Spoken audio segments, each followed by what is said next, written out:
And good evening, everyone who is watching the stream of video, Rise on Air, and welcome to my another DIY stream. We don't need this yet, yeah, we will need it later.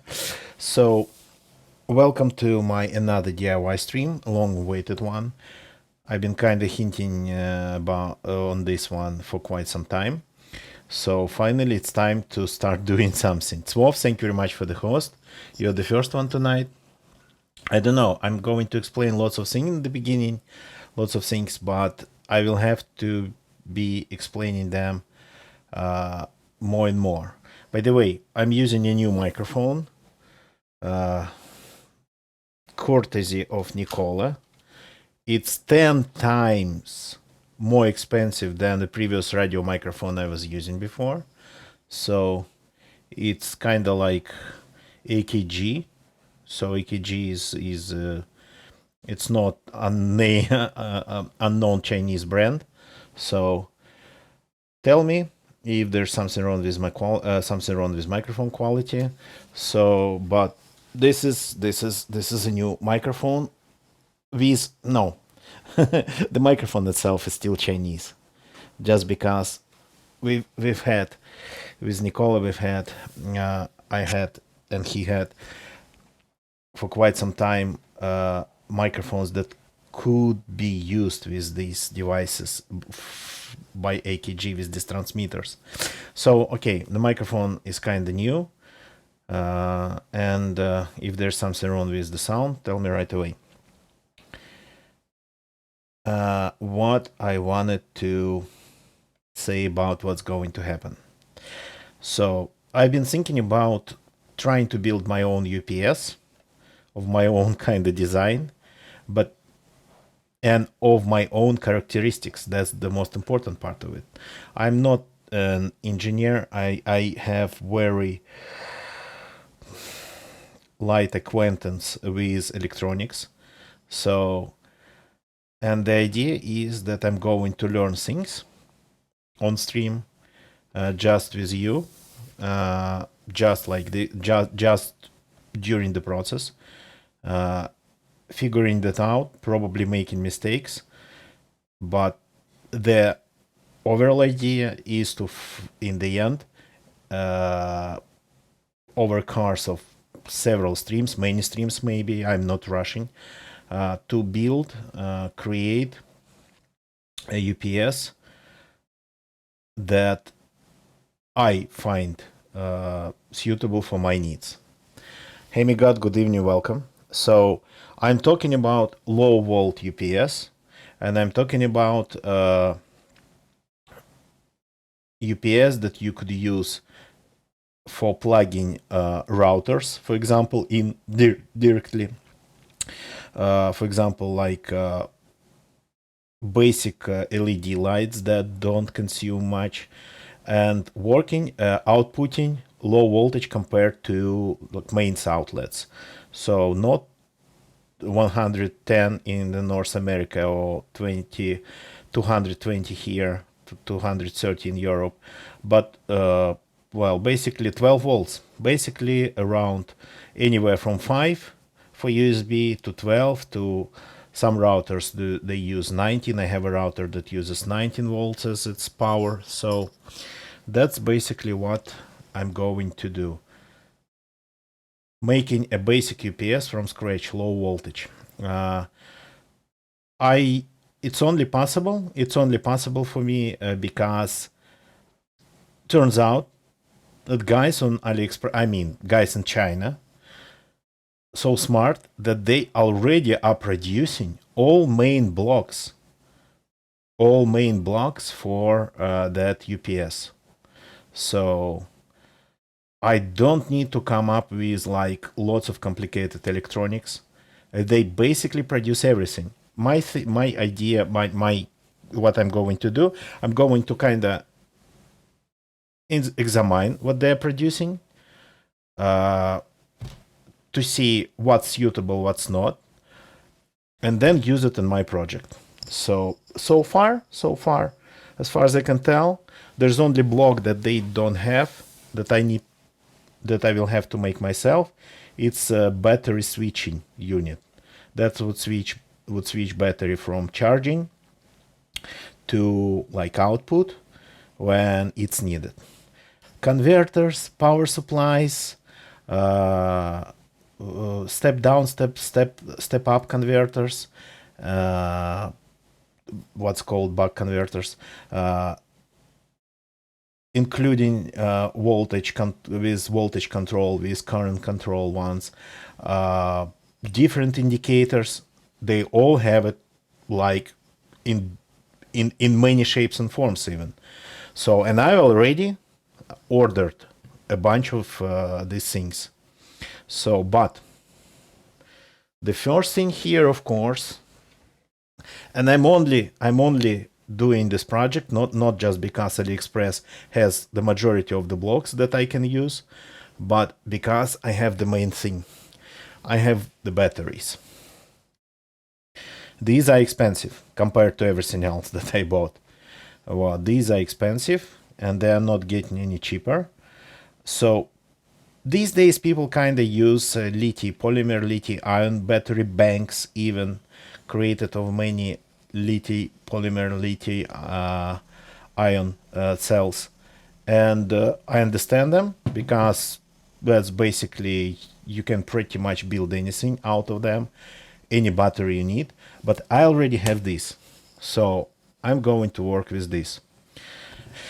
And today I wanted to do just some basic experimenting related to how to charge these batteries properly. I've already been experimenting, don't get me wrong. So I already learned how to charge these batteries properly. But that's the thing. I mean, I have a power supply that is, let me show you. That is this one. So it is cool, of course. It is a very nice power supply. It can charge pretty much almost any battery here, because goes up to 31 volts. So pretty much almost any battery I can get here. I mean, not lithium polymer ones, of course. I'm talking about this type of batteries, which is lead acid batteries. It's sealed. Don't get me wrong. It's basically a UPS battery. So, and since I have them, and they seem to be compromised, these batteries. That's why I have them. They seem to be somehow compromised. I tried to test them in UPS and they didn't work properly. But then I tested them on low currents, basically attaching 12 volts lamps to them, 12 volt light bulbs, and they would work for hours. I actually tested the exact amount of time it would, for example, power up a light bulb with 3.2 amps of current. So, and I mean, the capacity seems to be here. So these are standard sealed lead acid 12 volts battery. Its capacity is 12 ampere hours. What does it mean? It means that you can discharge this battery with 1 amp for 12 hours, or with like 12 amps for 1 hour with these currents, or anywhere in between. So that's basically the indicator of the capacity. And I tested these batteries on like low amp consumers, these light bulbs, 3 something amps, and it seems that the capacity is still here. Maybe this battery cannot handle high currents anymore. I've seen that in lead acid batteries, compromised ones, but it still has a geometry. It's not bulged, so it's not overheating. There's nothing flowing out of the battery. It's still sealed pretty much. It reacts properly on charge and discharge. So that's it. We can use it. And just because I have this, I started this project.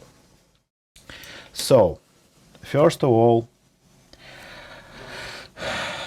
there is a thing called charging these batteries. And it's kind of supposed to be a self-regulated process up to some extent, but it's not. That thing I already figured out. That's why there still has to be some sort of controller of charge. When you work with lithium-ion batteries, lithium polymer batteries, these cells you can pretty much buy in, I don't know, in buckets on AliExpress and then solder them together in what you need. So for those, you need controllers of charge 100%. Charge control, you won't be able to charge them. It's lithium, it's dangerous. This one is not that dangerous. You still can blow it up though, but it still has parameters for charging. And for example, like if you open a data sheet, I have it somewhere here. Just give me a second.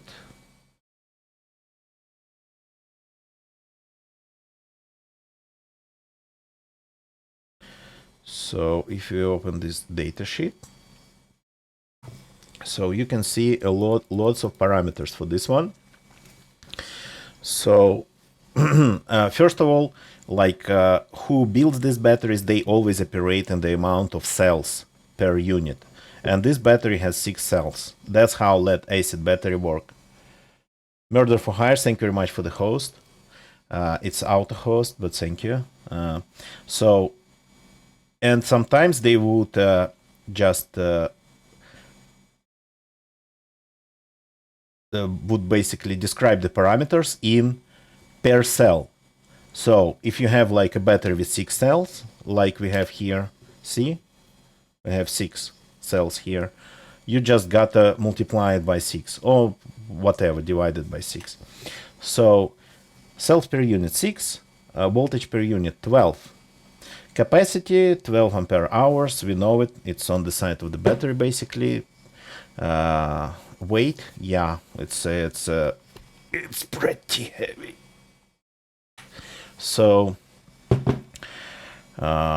internal resistance, there is such thing. Maximum discharge current, that's interesting. 150 amps. That's why these batteries can be used in normal UPSs, normal ones, because they allow extremely high discharge currents. Well, pretty much like any other lead acid batteries. So I heard that the current of car starter is around 250 amps for just a couple of seconds, but it's incredibly high current. Like in around you in just everyday environment, in your apartment, for example, in your houses, you won't see usually currents that high on any voltage. So internal resistance 6 mega ohms, but that's the thing. This thing, internal resistance, depends on the charge. Okay, discharge, charge, operate temperature range. It's kind of like temperature ranges. It's kind of like thing that pretty much is says, the name says it there. Nominal temperature, float, charging voltage. Here we go. That's interesting. Two interesting parameters. A parameter of a battery like this charging voltage, and this voltage. So Basically, these batteries, they can be used in two different modes. I mean, I learned this already. I had to, because I had to start this project with something. So it's not that I just was doing things like behind the curtain. No. So they have two modes of usage. First mode, it's UPS mode. Basically, what you call, I don't know how it's called here, float charging voltage. So, but basically, when you charge it up and then it stays charged and constantly getting very low currents of charging, basically stays on the charger basically until something happens and, well, the power is needed. That's when the battery gets switched from the charger. That's at that point usually is dead because there's no power, to the different types of converters, inverters, and starts giving out its charge. So, and in this mode, if you use it as a UPS, that's what we are going to do, you charge it with this voltage from 13.5 to 13.8. Okay, a 13.8. Okay, there is another thing, maximum current. So it is recommended to charge a battery with not only with some specific voltage, but with some specific current. So you have to be basically controlling the current to be able to charge the battery properly, to prevent it from overheating and blowing up. So in this data sheet, it's basic. We see only the recommended maximum charging current limit. So it's limit. You cannot go higher than this. But the recommended charging current for any battery of this type, I read it in other sources. I found a better manual on this battery, but it was in Russian, so I couldn't find it in English. So basically, normal charge usually happens according to the manual with 0.1 part of the capacity. So basically it's 12 ampere hours multiplied by 0.1 and you'll get 1.2 amps of normal charging current for this battery. Okay, so it's because 12 ampere hours here. So basically multiply by 0.1 and you get a charging current. That's basically the rule for any battery of this type. Just take its capacity, multiply by 0.1 and you get it. So there is another type of usage, cycle usage, when you constantly charge it and then discharge it. Fully, not fully, almost fully, whatever. In this case, you charge it with higher voltage. Plus, sometimes over time, they might just appear to, how to say it right in English. Sometimes over time, the battery can accumulate some difference between its cells. So this battery has 6 cells. So, and sometimes you need just to even it out, these differences, by equalization service, or basically charging the battery with really high voltage, higher than you normally would. Or if you use this batteries just to store power and then give it away completely pretty much as soon as it's charged. So like, for example, a mobile phone battery. So pretty much this. So, okay, we learned a couple of important things here. So that we are going to use this voltage for charging our battery, because it will be on standby constantly. In UPS, that's how they work in UPS. They're on standby. They're constantly getting power. So to prevent, every battery has discharge current, so it basically loses its charge over time. And this battery is kind of like not the best one in this relation. Still won't lose much, but yeah, you don't charge this one, then put it in UPS without any charge going on, and hope that in 6 months when the power goes out, this battery still holds its charge. Yeah, it will, but not really. So it will lose some part of it. So we figured out that we have this battery. We have 13.5 to 13.8 volts of charge. That's the mode we got to use. Max current 3.6 amps, maximum. And recommended, according to the formula, 0.1 of the capacity, it's 1.2 amps. Okay, so let's do some experiment here. So I don't know how to set it up for you to be able to see it. Okay, we lost this camera again. I hate it. Let me fix it. One camera started to seriously glitch.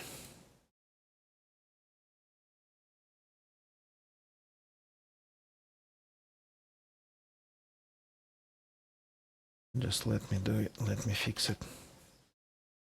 Here we go. Okay, you will be able to see the numbers on the power supply. What is this? This is a power supply. What it does, it supplies power, any voltage, up to 31 volts, with currents up to 10 amps. The current depends on the consumer. So if the consumer of the power has low resistance, the current will be high. If it has high resistance, the current will be low. But as you can see, there is, I don't know if you can, I hope you can, there is CC here, CC indicator that's currently is up, and CV indicator that's currently is up, and CC indicator. This means that currently the power supply is controlling the voltage. And the current pretty much can go anywhere up to its maximum. Maximum is 10 amps for this one. It's actually pretty nice power. See, it was pretty nice. Pretty nice and not expensive Chinese laboratory power supply. Laboratory because it can basically give you any charge, any power. And with this knob here, I'm changing the voltage. So let's make it 13.7. But with this knob here, it's a little bit more interesting. It's a current knob. So, okay, let's take the terminals, the output, and connect it to the battery. Now, look really closely. So, first I'm connecting the minus. Then I'm not going seriously to connect the plus because this battery is discharged, by the way. This one, and you can see it. It is discharged. So it's so dusty for some reason in the slide. Didn't want it to be that dusty. So this battery is discharged. So I think any work with battery starts with charging them. So that's basically the first step of our UPS. Learn to charge batteries. Then we will learn to discharge them. So what happens when I just try to charge this battery? I'm taking this terminal here, this That's plus, and connecting it to the plus terminal of the battery. Don't actually change polarity. That's bad. Look at the power supply.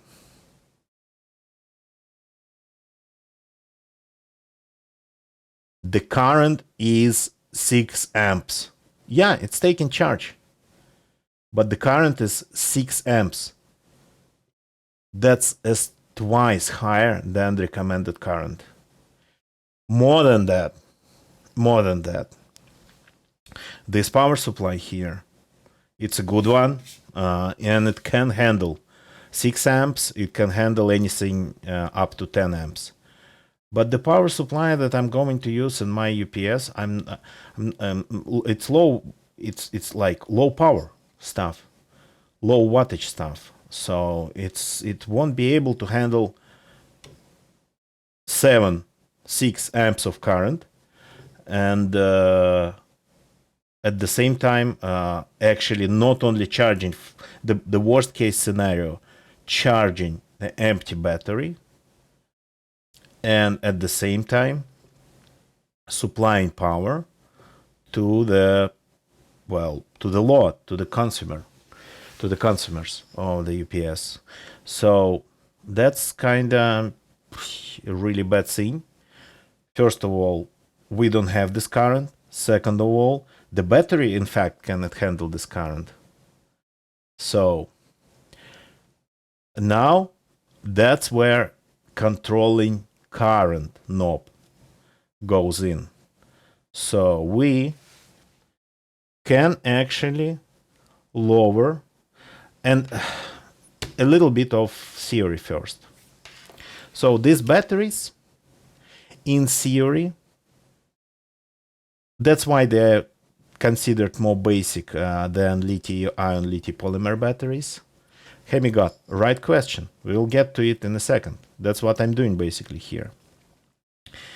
These batteries, they kind of have a thing called inner resistance. And it depends on the charge. When the battery is discharged, inner resistance is low. Low resistance means high current if you want to charge the battery. But when you start charging the battery, when it gets closer and closer to its saturation, the current, the inner resistance starts climbing, starts increasing. And the current by itself, because the resistance is getting higher, gets lower and lower and lower. Hey, my God, that's okay. So the thing is that it's kind of supposed to work this way. You just connect it to the power and go by your business. But no. Initially, this battery needs some control, some charging control.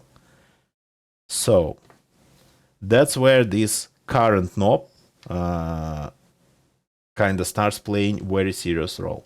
It's a very good model, but we'll have to do it ourselves in our DIY UPS. So see, it's very high current. We need 1.2, and we start turning this knob, and now we are in current control mode. And look what's happening. I'm lowering the current. And because there is no way to change the inner resistance of the battery, there is no way. The power supply controls the current by lowering the voltage. So I mean, it's all basics. It's all really basics. But I mean, if somebody wants to, I mean, I learned this just by experimenting with like this stuff over the course of past several weeks. So because I actually myself I didn't know. I mean, I'm just telling you about it like I knew it for years, but no. When I first got this power supply, I just connected it to the battery, and these batteries were actually way more discharged than this one right now. So they were too much discharged.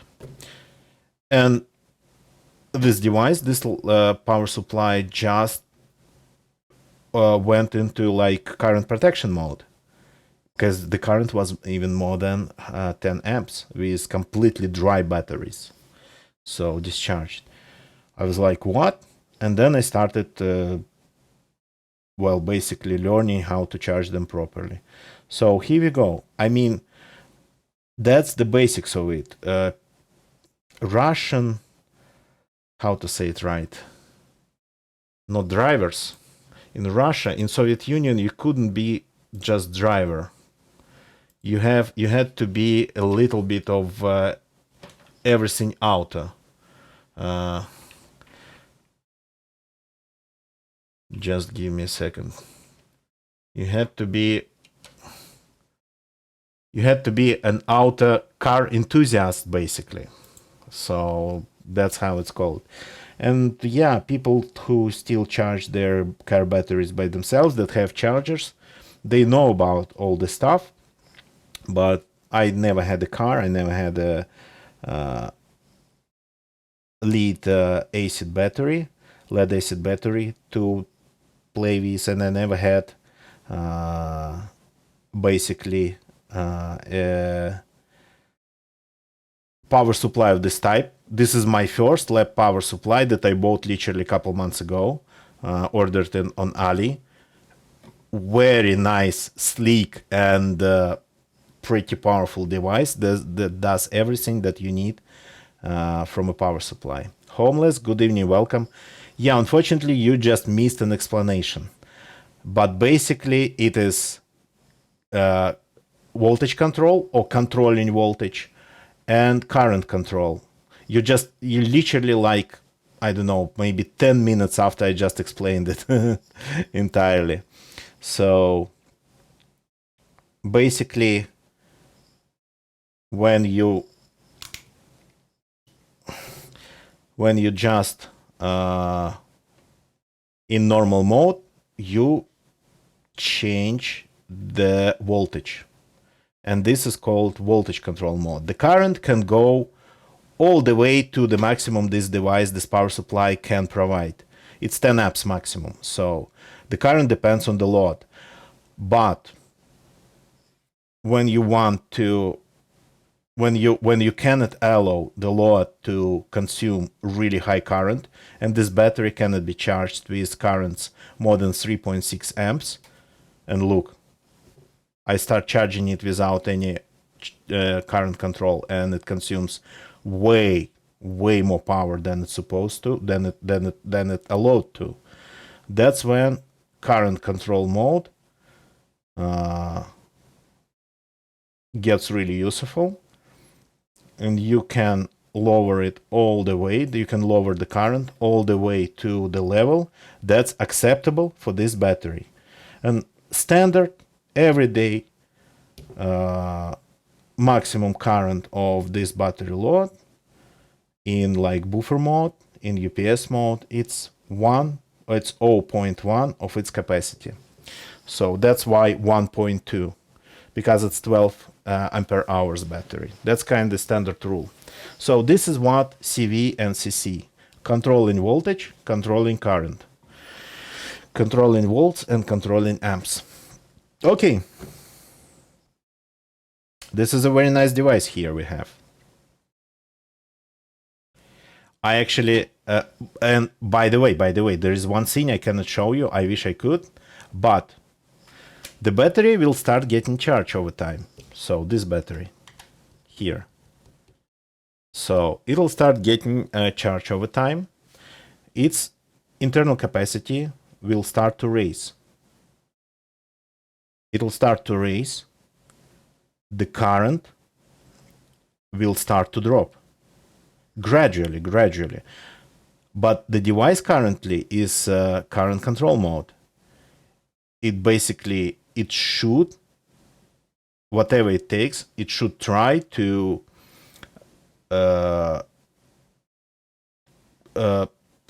control the current on this level.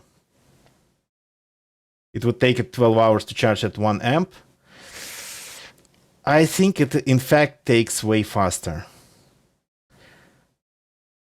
But we are that's the thing. We are not currently using its all capacity. That's another thing. So how to discharge battery? So, but basically, the max voltage of this battery would be 13.7, and the max mean voltage beyond which we won't go in discharging this battery would be 10.5. It's just all according to the data sheets and manuals. So 10.5, it's not the whole capacity of the battery. It's leaving something on the table, but that protects the battery from over discharge. So 10.5, that's standard recommended value for 6-cell battery of this type. So that's the thing. Back to the charging. Back to the how to charge the battery. So the internal resistance will start to climb slowly, because that's how lead-acid batteries reacts to charging. They get more power in them, they get more power stored, they increase their inner resistance. The power will start dropping, but this device, the low power supply, currently is in the mode of controlling the current, and it will start to keep current on one level. It will try to keep current on one level, and it still has some voltage headroom here, because actually the initial voltage was 13.7. So it will automatically start increasing voltage. That's the only way for the power supply to actually keep the current on one level. But then when it will reach 13.7, that's the max I'm currently have set on here, it will stop controlling current. It won't be able to, because there will be no headroom for voltage. There's no control over the inner capacity of the battery. So there's no inner resistance of the battery. So basically here it will be 13.7, and here it will be slowly like 1 amp, 0.9, 0.8, and all the way to like just some basically milliamps, all the way to that mode when the battery be like on standby, constantly getting small amounts of power to just keep it charged. Okay, that's cool, but we cannot use this device in our project UPS. We cannot use this one. It's too expensive, it's too big, and it's a lab power supply that I need for other things. So it's of course 100% possible, but it would be an overkill. It's too powerful. I mean, it would be just leaving lots of power on the table, basically. This is a lab power supply for basically making stuff, not for just using it as a part of stuff. Good evening, Crimson Zamboni, and welcome. Thanks for working. Thanks for moderating already. So, yep, okay, the battery is charging now. But we basically need to find the thing on AliExpress that will allow us first to produce our like 13.7 amps at least, and then it will allow us to control the current. And I found such things. So let me show it to you. So I'm turning this off for now.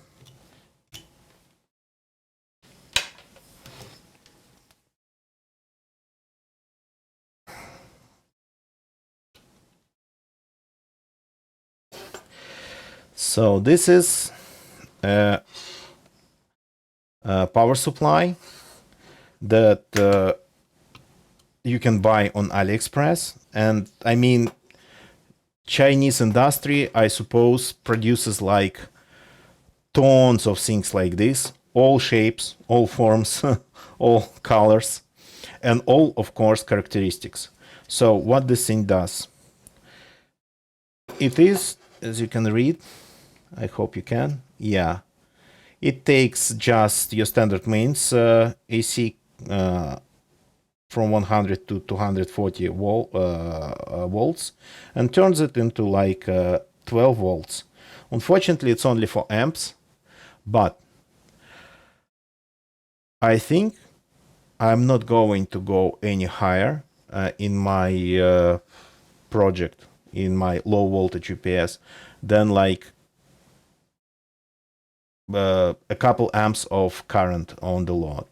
So maybe I will get another one, because 4 amps max, it seems a little bit like not really enough.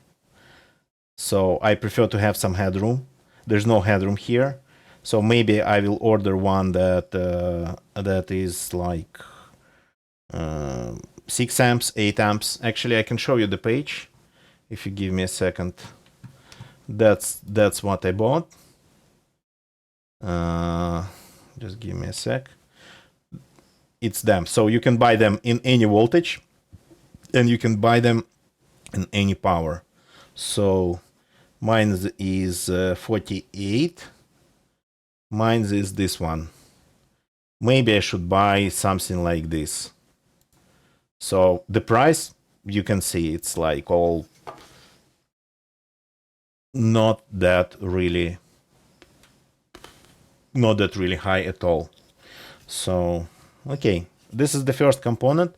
So far I probably made a mistake ordering this one. Maybe we need just more powerful one just to have some headroom, but this one will work for what I'm planning. At least it should. By the way, I'm using a new microphone today. Well, I'm using the new microphone transmitter. So courtesy of Nicola, he made me this, he gifted me this. So that's the new transmitter, and there's the new receiver over there. So if you hear that something wrong with my microphone, tell me right away. It of course has its own microphone. How to say it right? This type of microphone. This type. That's the microphone that comes with it. But I'm using a Chinese head mic that I ordered way before on AliExpress, and it's always I always knew that this head microphone that I ordered earlier compatible with these devices. So here we go. Here we go. New microphone sound. Califlix, good evening, welcome. It was just a small kinda, I don't know, interlude about my new microphone. So this is the power supply I got on AliExpress. So it's a little bit out of focus here constantly.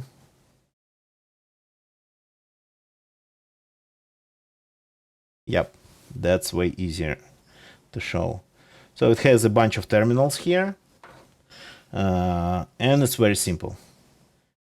There's like AC goes here. There's like a neutral even, but I mean, connecting it to according to like live and neutral, it's like nobody does that. There's ground. Yeah, if you have that, you can use that too. Technically, it's not really needed for devices that are this powerful, not powerful at all, but still, we'll get to this. And here is the output. 12 volts of voltage, up to 4 amps of current. And there is a thingy here, resistor, adjustable resistor. You actually can adjust the output voltage of this power supply, which we have to try to do probably the first thing, because I don't know how high it can go, because as you know, I kind of, according to the manuals, I decided that I will be charging my UPS batteries with 13.7 volts of electricity. But this thing nominally produces only 12 volts. So we got to do the first experiment. We got to figure out if this one can even give us the voltage we need. I don't want to use any step-up converters here and whatnot.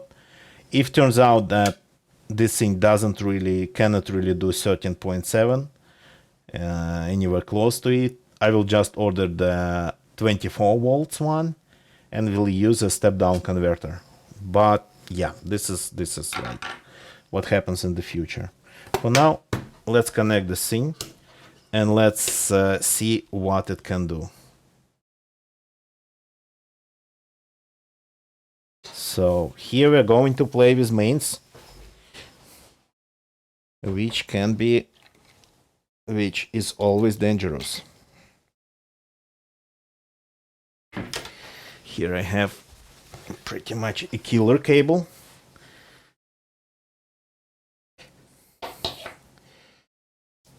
So let's try to power this thing up. It actually sounds, I don't know, you cannot really hear it, but it sounds that like there is something loose in there already, some sort of, not a loose screw, but loose speck of something when you kind of just shake it. So hope it works. I mean, it's Ali. Everything's possible. We can see lots of smoke, or the thing might just keep working like nothing. So let me take a look at these terminals, how they work here. That's not good. Yeah, but I think it's just a loose screw.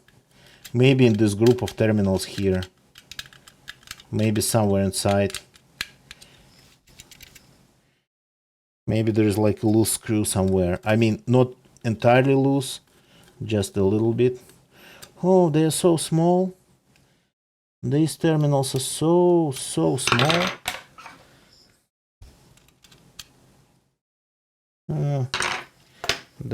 That's not interesting. I don't want to use this cable then, because this cable is for clamping in larger terminals. So let me find another one. Just a second. We'll have to make another cable for torturing devices and in theory people. I just need something with a plug on it, and I have it.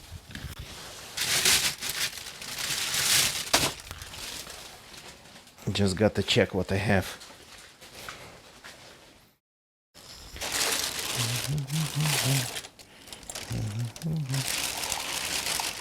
The thing is that not of them are really long. Wait a second. No.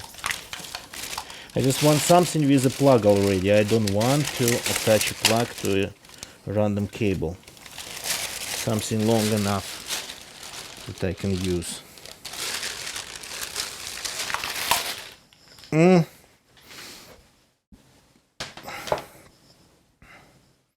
I think this is long enough. So I don't really throw these things away just because of this. Well, I mean, a couple. I save at least always save a couple if I get these cuts here. So okay, let's prepare the cable. I need some tools, and tools are somewhere not here.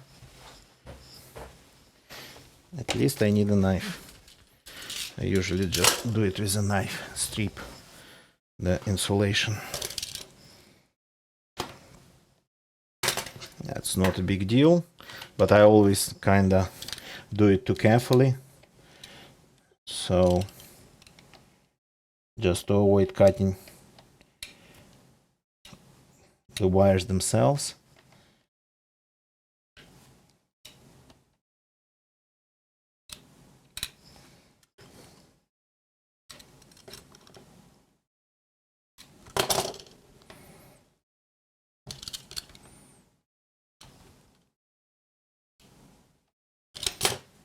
There is like cable strippers and whatnot, but yeah, they don't really work for everything. Plus, usually like professionals use them that usually need to do lots of stripping. And we need just a couple of cuts here. Just one cable. Here we go. And for the rest,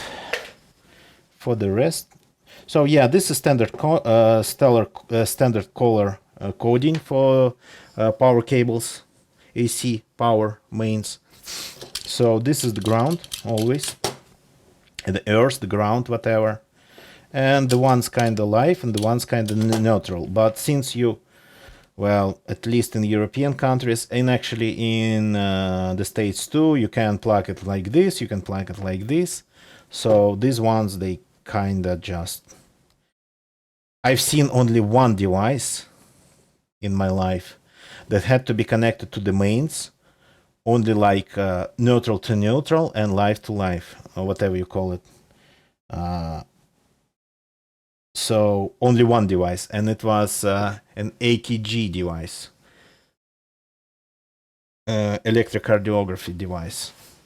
So EKG, not AKG. So, and it was really old Soviet technology. So, but yeah, if you kind of like do wiring for a house, it's better like to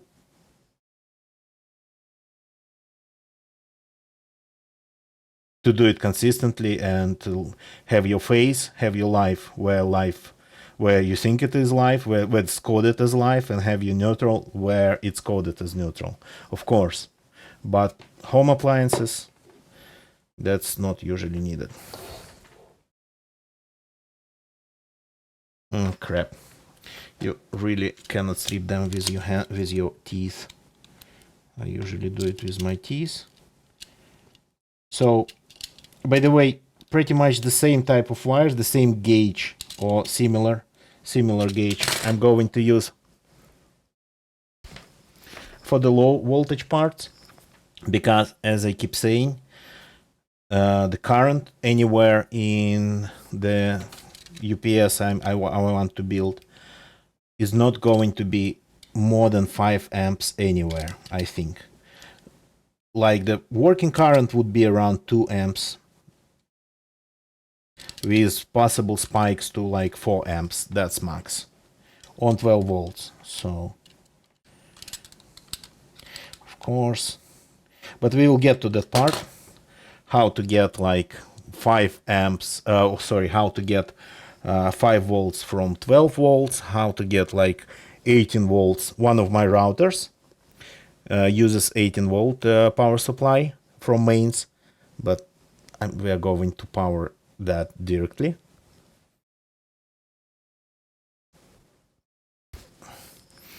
So that's what I'm trying to avoid. You can use a standard UPS for everything.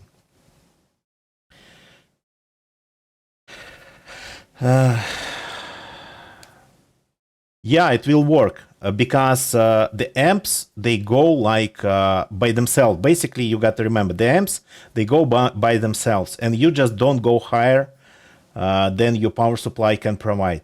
It's like the amps, it's like what it consumes, but what it needs, it's the volts.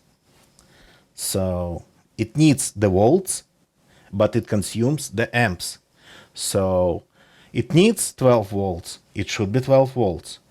But it consumes amps. It consumes 2 amps from a 4 amp power supply. Totally good. It tries to consume 2 amps from 1 amp power supply. The power supply is gonna hurt. Because the power supply won't be able to provide that many amps. It only can do 1, but the device needs 2. So in my example.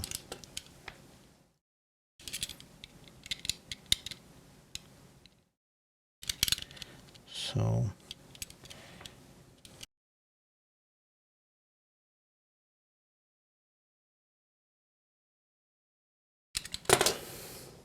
I'm just trying to cut the insulation properly, the sleeve. Here we go. So pretty much a torturing device ready. Connect this to the mains and use these ones well, to power up your devices. Don't touch these live wires, never ever. I mean, it won't be pleasant. Okay, I'm not connecting it to any power. Right now, I'm just going to connect it to the terminals only. Might be a little bit too long, but that's okay. So we have L, N. Okay, let's do it according to the coding. Live, neutral, ground, earth.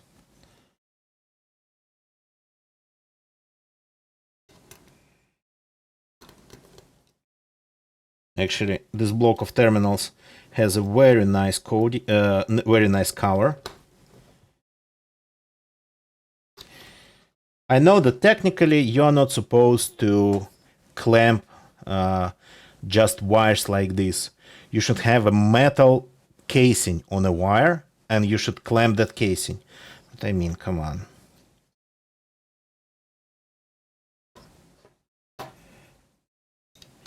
Because when you try to clamp the wire, sometimes some pieces of the wire, if it has multiple wires in it, they get cut off, they fall off, and they can create a short circuit in your circuit. It's a little bit all too tight, so I need tweezers here.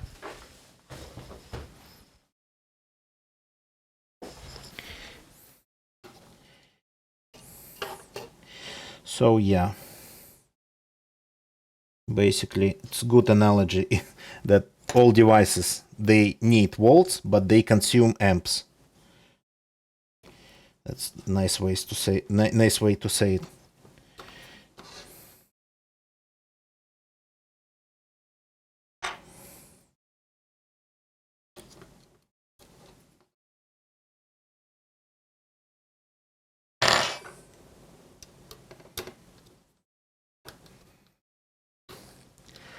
Solder the tips. Yep, another thing. Yep, soldering the tips. Yeah, keep forgetting about that, because professionally, in professional environment, when they do like house electrical networks and whatnot, they don't solder anything at all.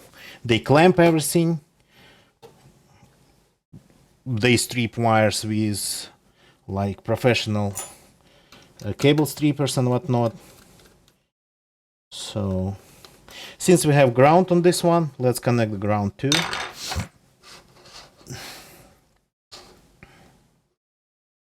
It's a little bit tight.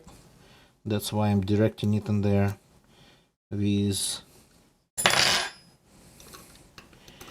tweezers.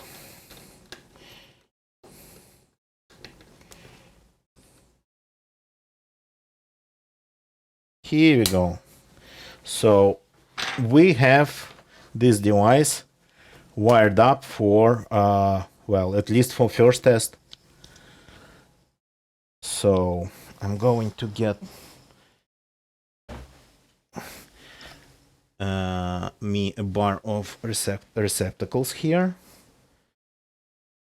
with probably some protection. Just give me a second, just in case something there gets short. Just give me a second.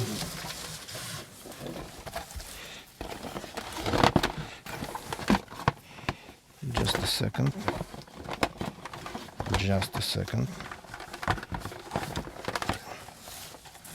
Oh crap.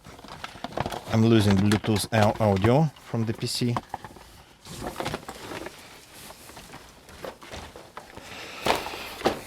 So just for the test purposes, because this power supply is from China, and I mean They usually work, but if something is not right,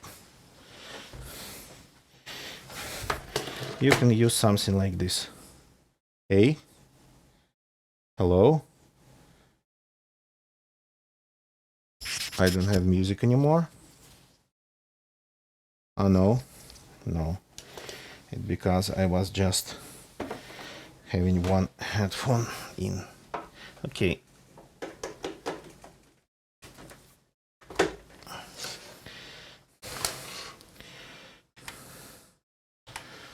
Here we go. We have a bar. Oops. Okay. And I can individually switch them, which is useful. And it has even like a circuit breaker in here.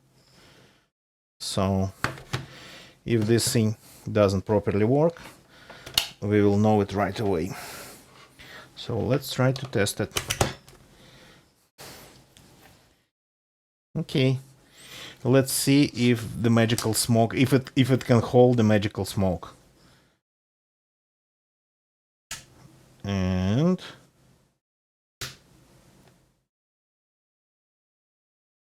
so far nothing's really happening.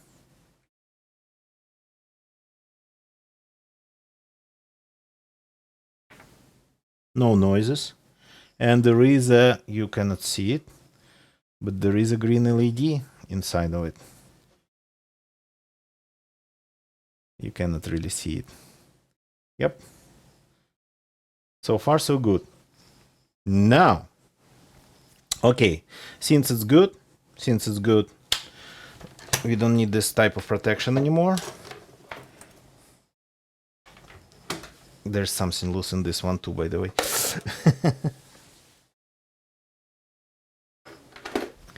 We can just turn it on and leave it on, remembering that it have live wires here. But like you close this lid and it's almost like almost safe to handle with the lid closed, almost. So let me power it up.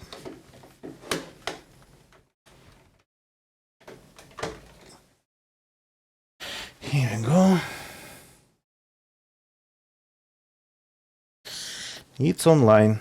The LED is, you can see it. Yep. The LED is on. Okay. I opened the lid on the live device, of course, with 220 volts over there. Okay, now I need something for measuring. And that's another thing I ordered from AliExpress. I mean, I could buy this meter, multimeter. I could buy it in here easily for like 3 times of its price on AliExpress. So it's extremely cheap on AliExpress and it's basic. I wanted to buy basic one first. Live VC scares you? Yeah, I know. I mean, scares me too. So yeah, what's with the thing is that it's extremely cheap on AliExpress, and if I do something to it, it's like $6, $7. It's basically can be like how to say it right in English, a resource basically, not a tool even. So yeah, here we go. And first I just wanted to try from this Chinese brand, a device from this Chinese brand, Aneng.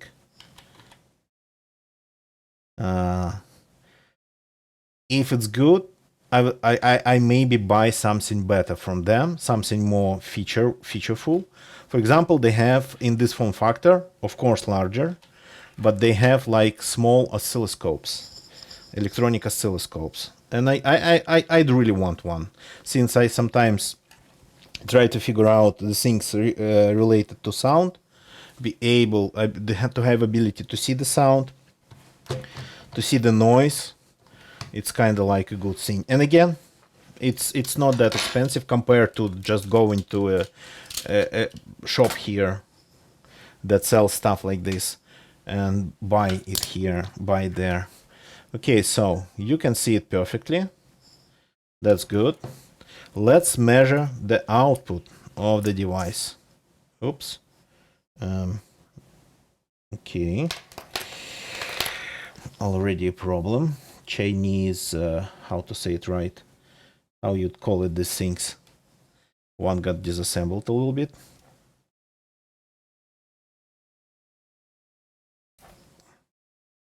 But still should work. Okay. We have plus minus here. And plus we have it here. And it's showing exactly, not exactly, 12 volts, 12.28 volts. That's good. Now I'm curious how high we can go. There is this adjusting resistor, this one here. You cannot see it still. So this one here. Yep. This blue thingy with white hat. That's how you adjust things in devices like this. So let's get measurement again.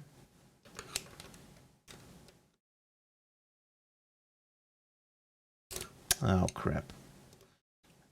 And I'm doing this next to AC power. Okay. And I'm going to try to turn this. Okay, 13. Crap. The max is 13.39. We will need another power supply and step down converter or step up converter for this power supply, because it's just a little bit not enough. That's maximum voltage it can provide. 1337, turn it down to lead. So yeah, it's kind of like it's a lead device. Yeah, it's the resistor is not good at all in there. It doesn't want to go to lead. Here we go. Lead voltage. So, and the minimum with this one is 11.44.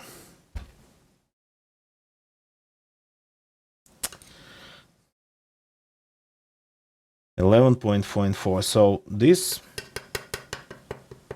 is not suitable.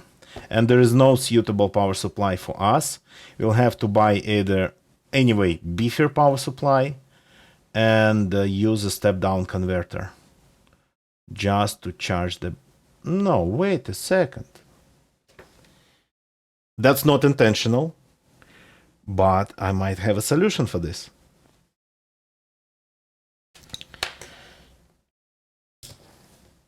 Remember what I told you about, like a device for controlling the charge, a device for controlling at least the current for the charge. So there is voltage here. Yeah, it's still live. Got to remember that. There is voltage here. A little bit not enough, but there is voltage. And if we had enough voltage, we would have needed only to control the current. But now we have to control both voltage, change both voltage a little bit, and current. And I think I have a thing that does exactly that. I'm not sure if it can do both at the same time, but here what I have.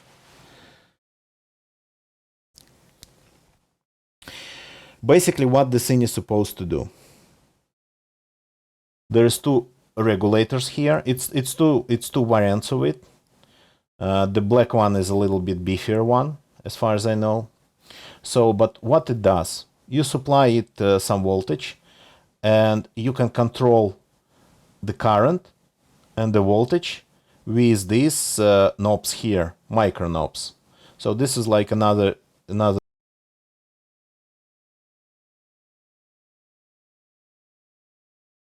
So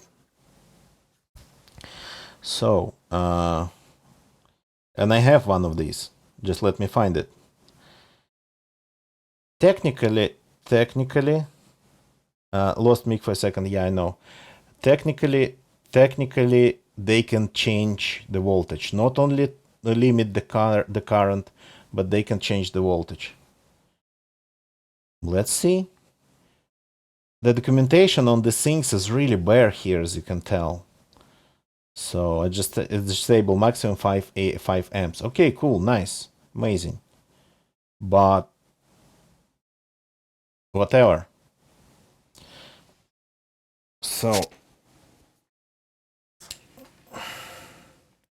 let's actually get this one back to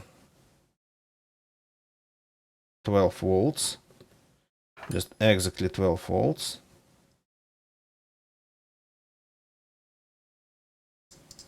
I don't know if you can hear the squeaking sound. It's quiet, but it squeaks.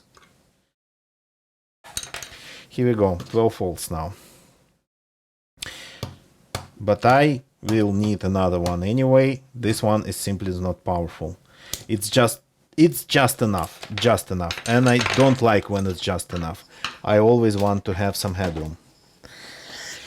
Okay.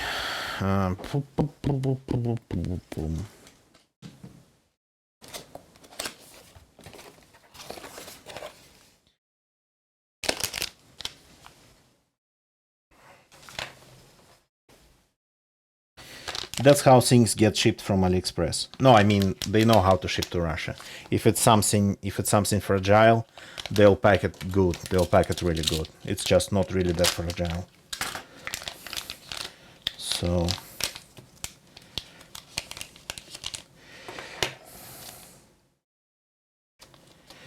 let's see what it can do.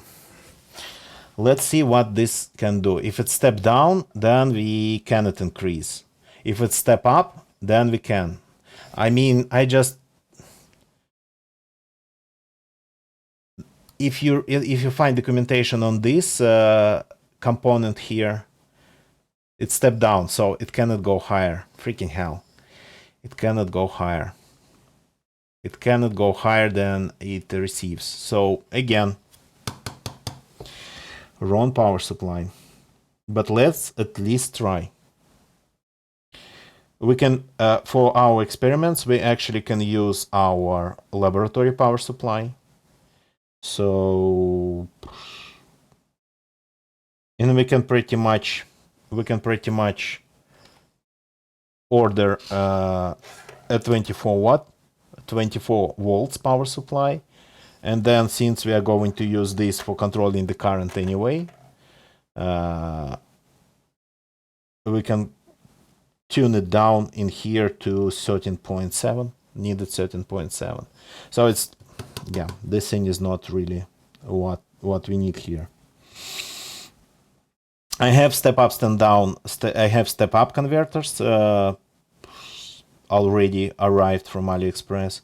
I have a step up, step down, and step up, step down, just in one on one board.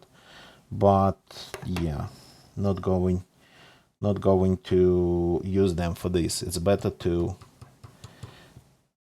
at least to get power supply right from the start. But it doesn't mean that we are stopping. We can experiment with a big power supply. It's just this one. Just we set it aside for now. So the small board, there's no even in and out. No, there is. In is this terminal. So in is this terminal, out is this one, according to the diagram on the back of it. So I better actually turn off this thing before I drop something on the live AC contacts here. Here we go. Boom, boom, boom, boom, boom. What's really annoying that's the type of clamps that my laboratory power supply uses, and I cannot really put them in here. No, I technically can. Like this. Technically I can. No, it's even kinda more or less holding in place.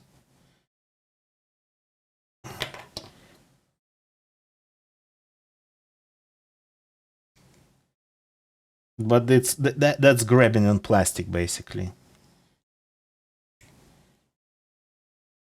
I need to order how to say it right, different types of the thingies with banana plugs with probes on the other ends, just to be able to use them here. Maybe I actually have. Let's see.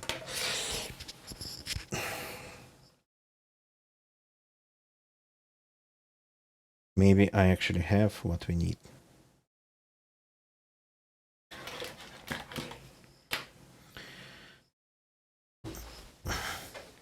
So you buy things here, it's from China. You buy them directly from China, it's from China. So you don't really lose anything anyway. Sometimes they just have, the only difference will be like different names. Oh crap, I don't know if I can use these plugs. They're completely different. They're bananas, but only if I cut them. Let's see. I can simply cut them to the ground. Oh, let me see if I have other probes.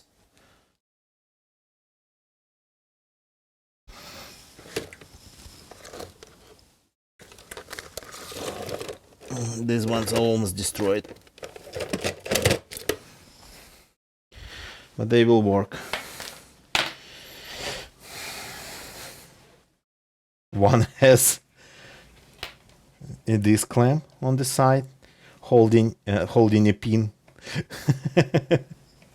That's technically connected anyway, and another one has just this. So yeah, pretty much can put them in here. Again, polarity. Don't forget about polarity.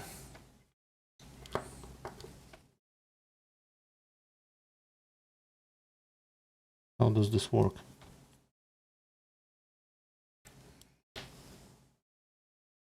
How do I put anything in there? Like this.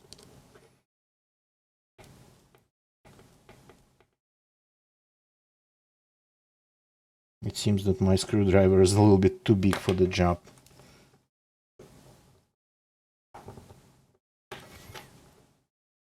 Get out a little bit.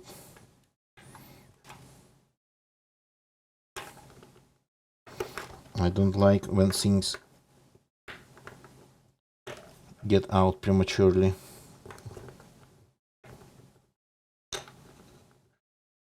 It's a little bit too long, but I prefer it to stay in all the time.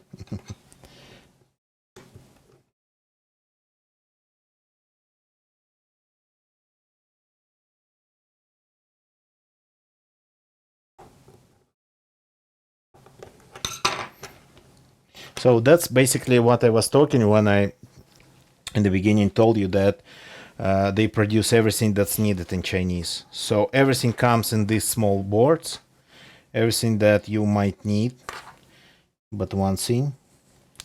So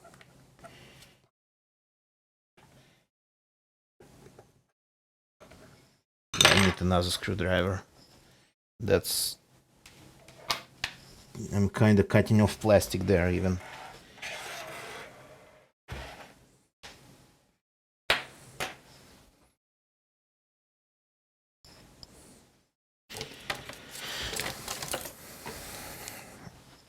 A small-ish screwdriver.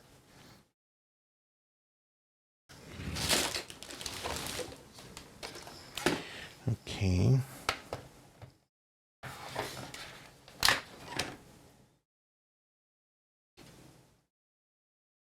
Let's try this one.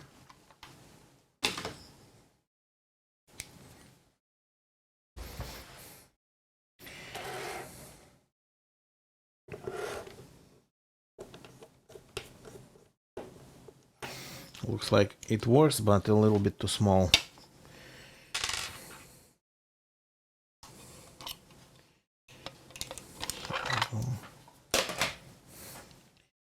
Let's just,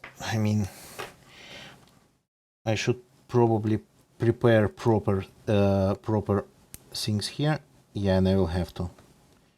I will freaking have to. Okay. Okay, let's do some preparations then. Ow! Clamp myself. Let's get this out of the way. So you can be preparing. You can hope to be able to prepare everything, but in fact, no. There's always something. There's always something that you just need to take care of when you already start working on things. Okay.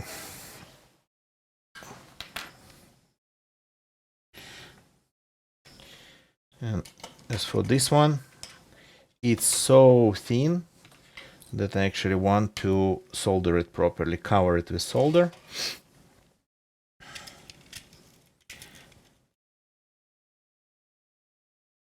And cut the excess of it. I hope it takes solder. If it doesn't, I have acid here. So unfortunately, with these Chinese wires, sometimes they would use wires that kind of has some sort of coating on them. I don't know. It would be really hard to solder without first washing them in acid. But I have acid.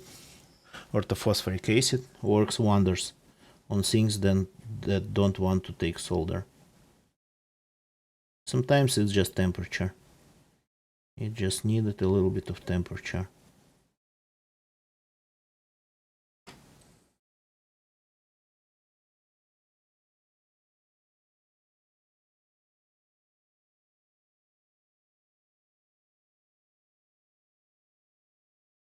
No, I think it's taking just the right amount of solder.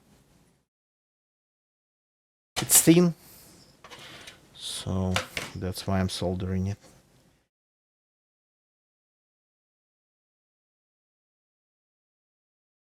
A little bit from this side. Want it a little bit longer.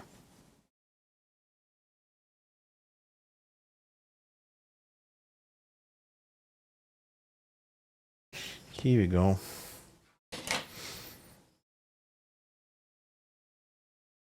Cutters.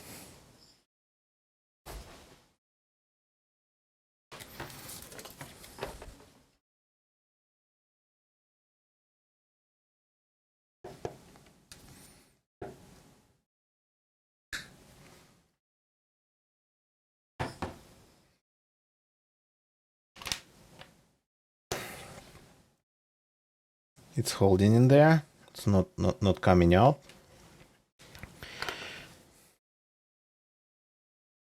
Okay, let's put this one in. Still a little bit too long. But I mean, I might need the same cables for other purposes, so I'm not going to cut them like 100% short.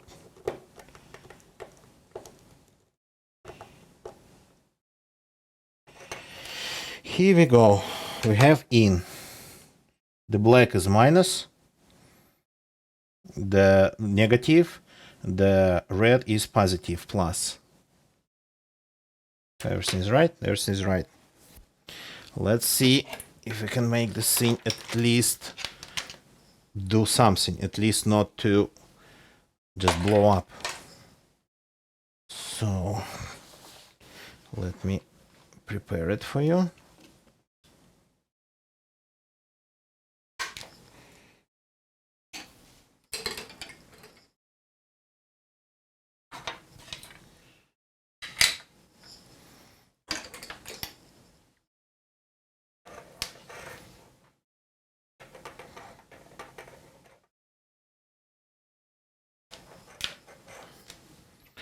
So minus goes here.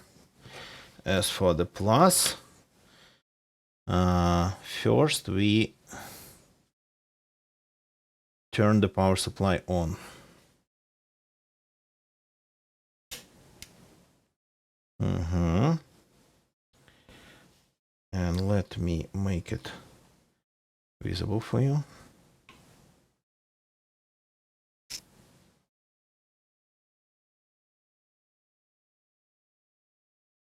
So it shows the current, which is cool. Readjust the focus. Here we go.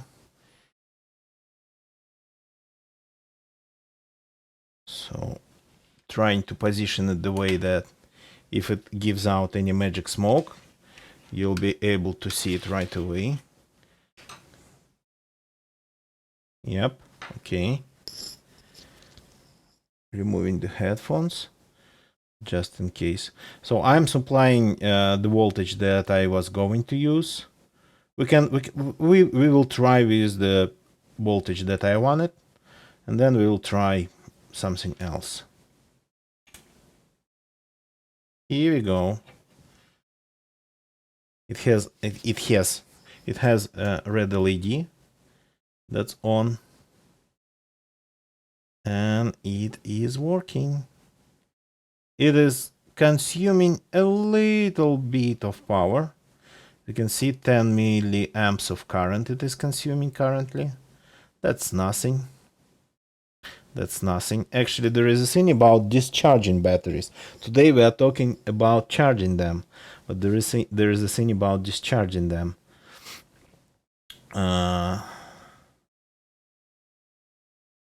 That you cannot discharge them with overcurrent, but in fact, according to like some basements of manuals that nobody really reads, you cannot discharge lead acid batteries with undercurrent. There is a lower limit. There's a limit on the max current, but there's a limit on low current. So yeah, but today we are not talking about this. We are only talking about what's going on here. So, I mean, it'd be really nice to somehow fit everything in one frame, but I don't think it is going to happen, fitting everything in one frame. So I'm just going to move it like this, readjust the focus. That's good.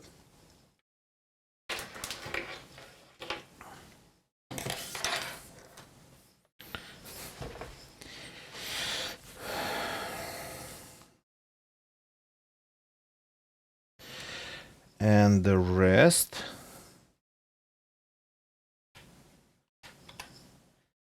we will do on this camera. So this one's live. Don't want to short anything. I mean, this is Chinese device. Officially it's rated up to like 4 or 5 amps. Well, I mean, when you deal with this stuff from China, I mean, who knows? It really depends. Quality control can be pretty much anything.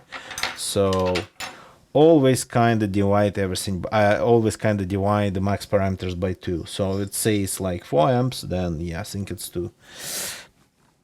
and you should be safe. So where's my light? I want to see the light. Here we go. Let's see what's on the output here.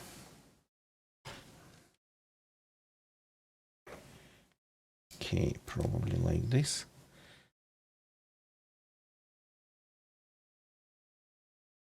Pretty much the same. Can it do step up? We'll figure out. So we need to be able to measure it constantly. So let's clamp the probes in there. Oh yeah, it's not really working.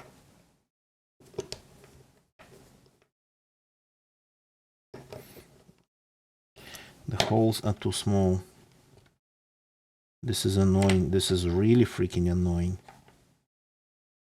Okay. Okay, I have a solution for this. So we cannot be, I don't have enough hands simply to hold this like here. And at the same time operate with like a screwdriver. So, and I cannot clamp them in there. So there is a solution. Not really that amazing. But remember I told you these factories in China, they produce pretty much anything. Since we are kinda working on voltages and currents here, I thought it might be smart to buy a couple of just voltage indicators and current indicators. Just not these devices, multimeters, just really stupid ones that can pretty much show one thing and that's it. They're still not that stupid. They're still digital. So that's already not that stupid in my books. And they have just wires here. We can just put in. Let's see if you work here. I don't know if you can see it on camera. Hey, show me the voltage. And they can be actually calibrated. 13.7. I mean, this is nice enough. It's maybe a little bit too hard for you to see on camera, but I can see 13.7 clearly. So let's clamp it in there.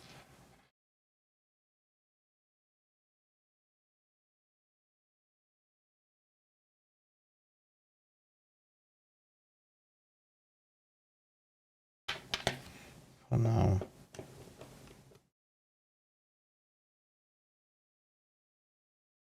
Here we go. We're just going to examine what this device can do with this voltage. And then we'll start experimenting with current there. Okay, now we have it all connected. Yeah, without light you can see that it's 13.7 input, 13.7 on the output. So one of these micro resistors, it's CC, and one is CV, voltage control. That's what we need. So just give me a sec.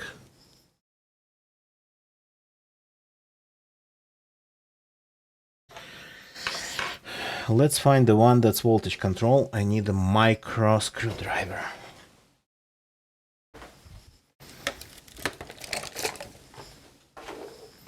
Flat one. So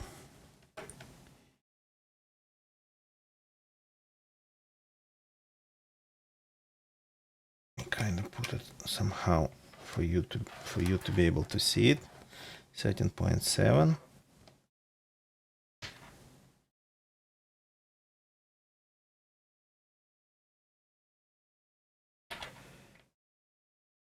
Here we go, 13.7, and let's try one.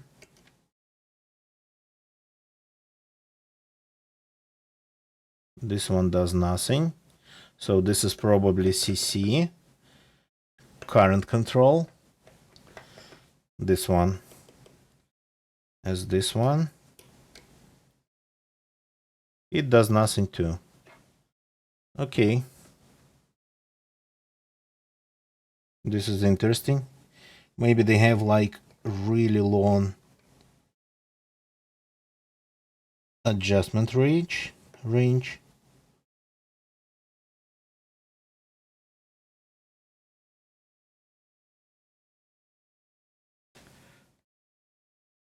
I mean, okay. No, this one doesn't show current. We currently don't have current. Crap, I lost one of the cameras. I hate it.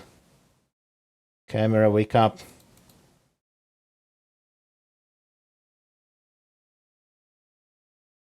Wake the freak up. Here we go.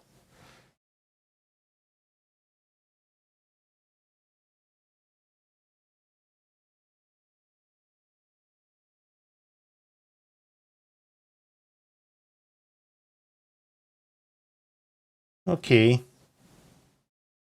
I mean, I am adjusting the resistors, and they seem to be spinning freely in all possible directions. Is it even adjustable? I read that one of these devices had really crazy long. Okay, up. Finally, we got something. See, it's changing now.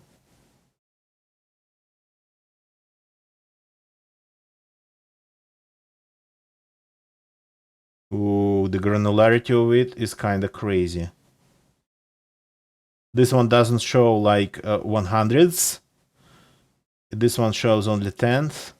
But I think it's so granular that you can pretty much set the value as accurate as 10 milliamps, 10 millivolts. Okay, it goes down, definitely. Yeah.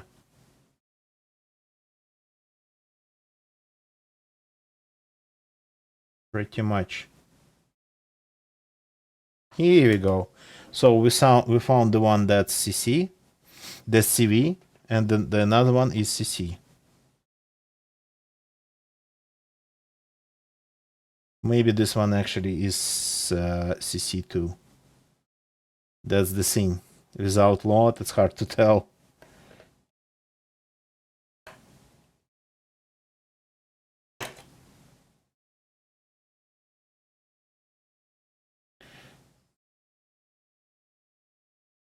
So they will both lower voltage, not in the same way, not with the same granularity, but without load, they will kind of do pretty much the same stuff. Okay, then. Okay. And we can go down all the way to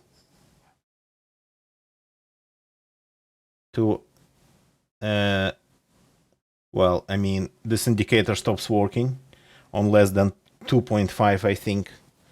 So, and maybe it becomes even like inaccurate, this low voltage, because it needs some power to work actually itself. It uses the same voltage to power itself up. So, but yeah, so we can go as low as we might need on this one. And let's return back to our voltage here. 13.7.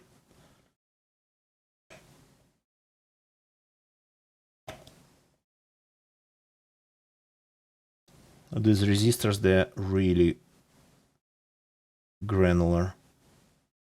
13.7. So this is pretty much the max.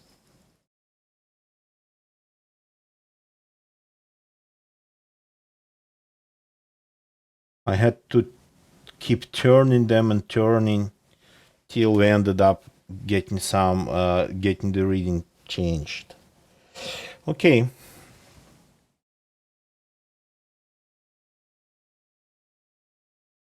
Okay then.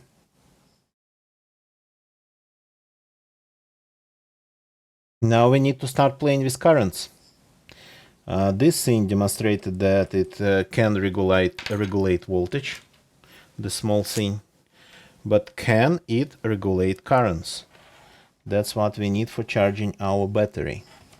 Let's put here that this one is CV and that one's probably CC.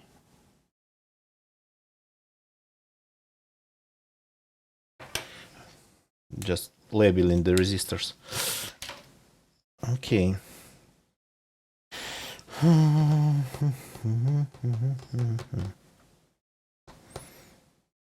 So there's always a problem with wires. We need wires.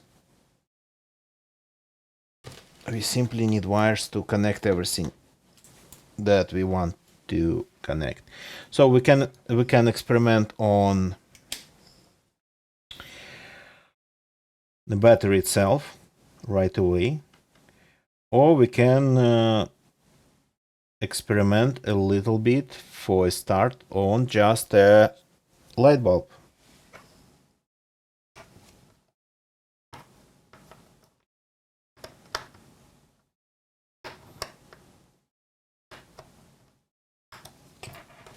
So, but anyway, this thing stays connected to the power supply. That's the only power supply we can use today. The one that I ordered from AliExpress, I mean, it just cannot go as high that I want it. So, and the parameters that I kind of read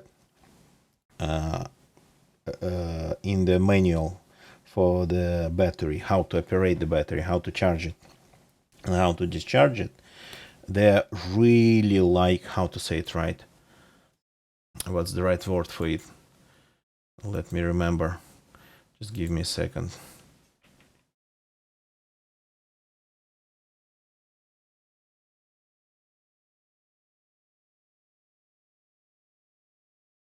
Really, I don't know, forgiving, sparing.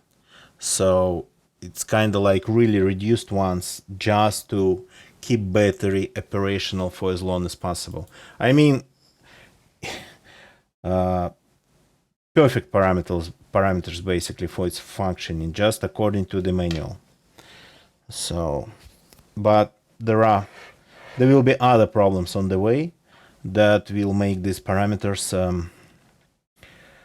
not always reachable, let's put it that way. So sometimes it would go beyond them. Okay, we have to be able to measure first the current, second the current, second the voltage, and we will need a load. Okay, I think, guys, give me a second. I'm going to take a short break if you don't mind, and we will continue our experiments here, basic experiments, but still we'll continue them just after a short break.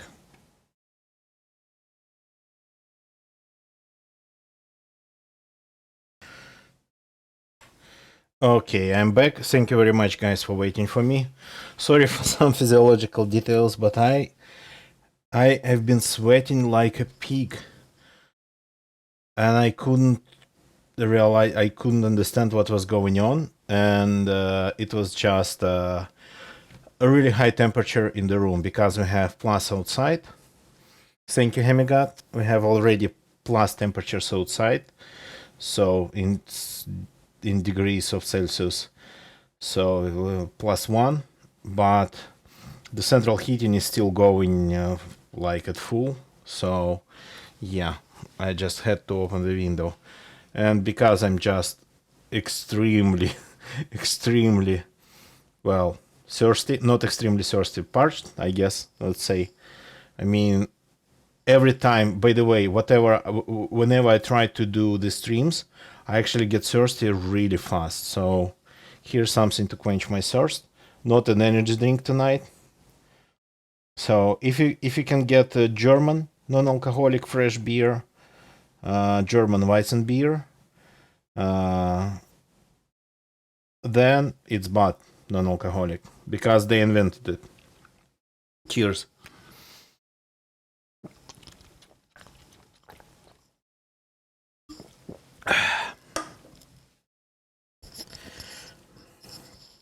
Okay. So I brought already a device. This is a light bulb, and this is well, I mean, I don't pump iron here. It's just to prevent it from falling, because these lamps, it's a standard. It's how is it called? So it's not a LED. It's not LED. Michael, good evening, welcome. It's not LED, and they actually consume some real current. This one's around 2 amps. Sorry, and they get star hot when they work. You don't want to touch it, probably even in gloves. So that's why it's on this improvised stand, and just to prevent it from falling over, there is this weight. So that's what we are going to use as our load. Now let's make it work here.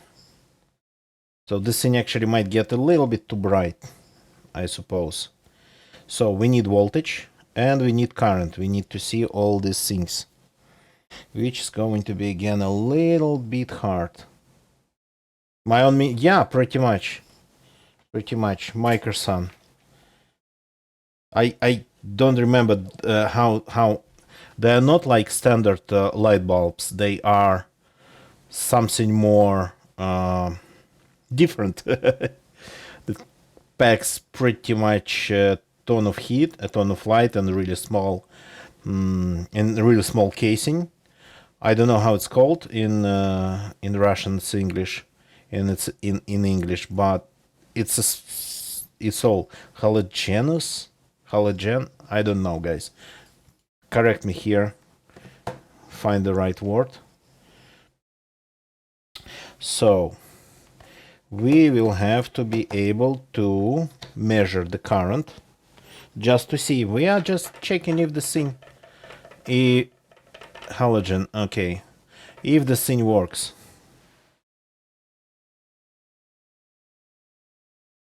If the thing works. That's what we are doing here.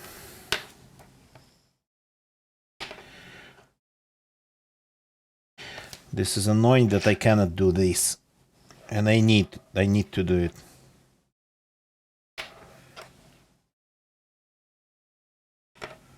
So I need to do it to be able to measure current. What do I do? Any ideas?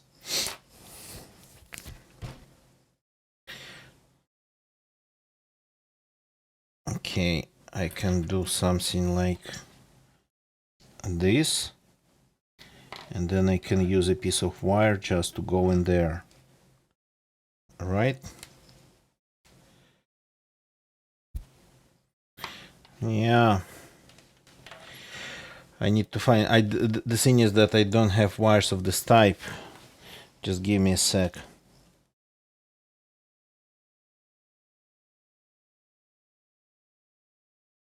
I have this though, so I can put this in here. That's thin enough. That's one side of it. So plus goes to plus, minus goes to minus. I forgot to lower the volume, sorry. It's still a little bit too high.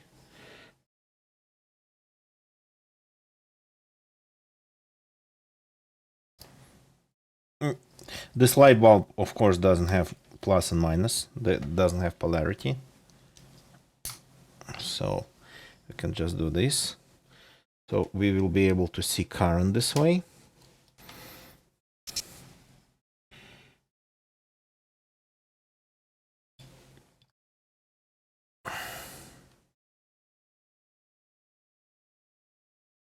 And at the same time, we should be able to see the output voltage.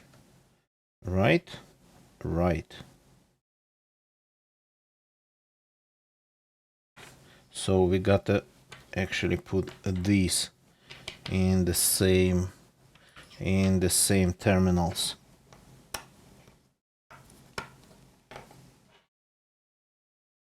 If you want to see voltage additionally.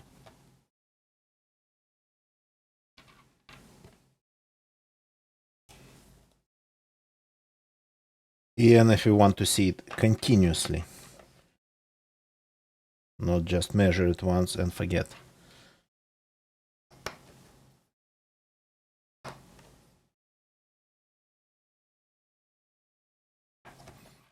Oh, this is thick. This is a thick wire. Might not be able to clamp the thin wire with the thick wire in there. I'll try though. I will try.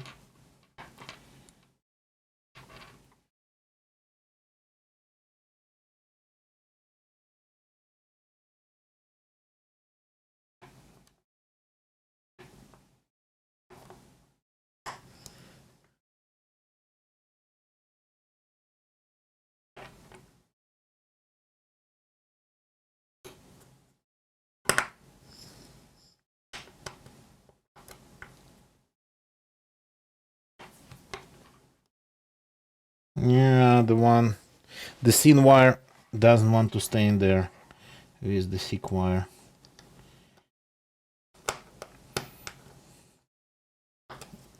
This terminal won't hold it together. Okay, let's make it just a little bit longer then.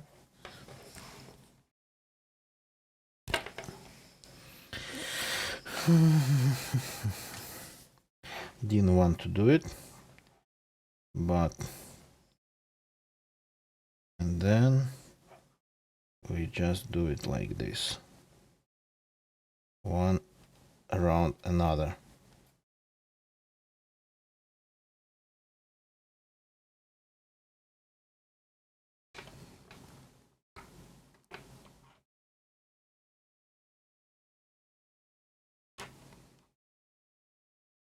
Should work more or less.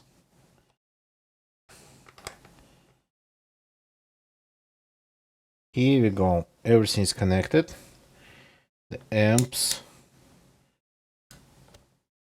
we are measuring quite some amps.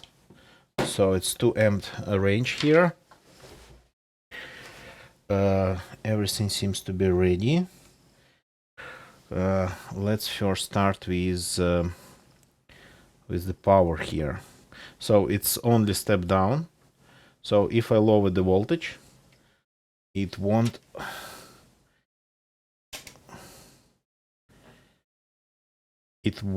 go up.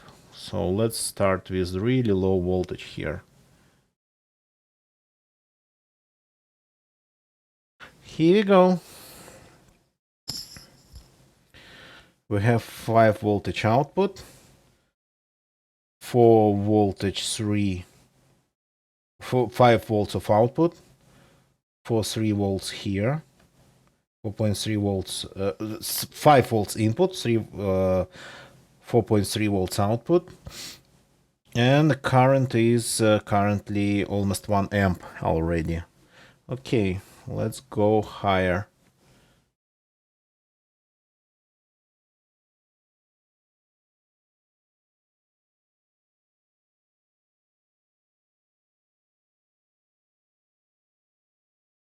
It's already limiting something slightly. Oh, did you see it? 2 LEDs here. I didn't even notice. They probably mean something.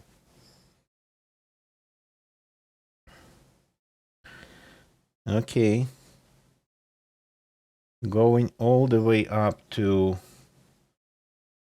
Who? It is already keeping... Look at this. It is controlling. It is controlling something already. Either voltage or current. We'll see what in a sec. Because we have already 13 volts of input. And we still have 5 volts of output. And we still have 1 amp of current. It's kind of keeping 1 amp of current, no matter what I do. So... So let's try to experiment here.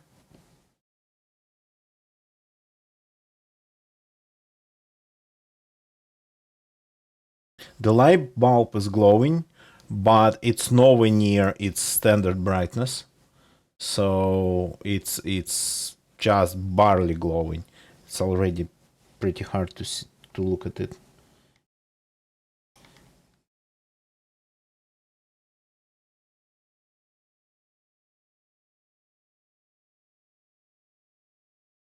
Okay, this one's doing nothing.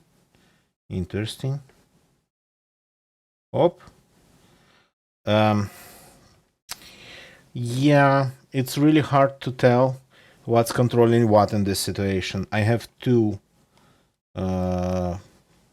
resistors here that I can rotate, and I'm not sure that I understand what is controlling what. Actually, are you getting hot? Not with 1 amp. Okay, let's turn you off for now.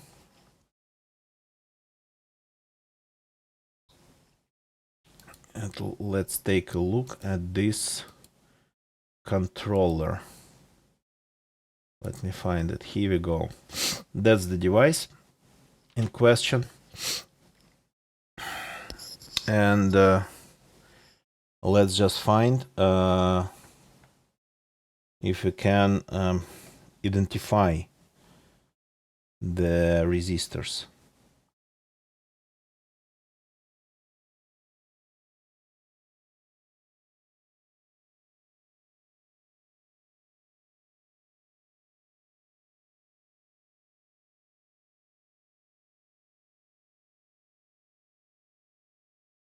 Okay, it's translated from Russian. It is really annoying to read.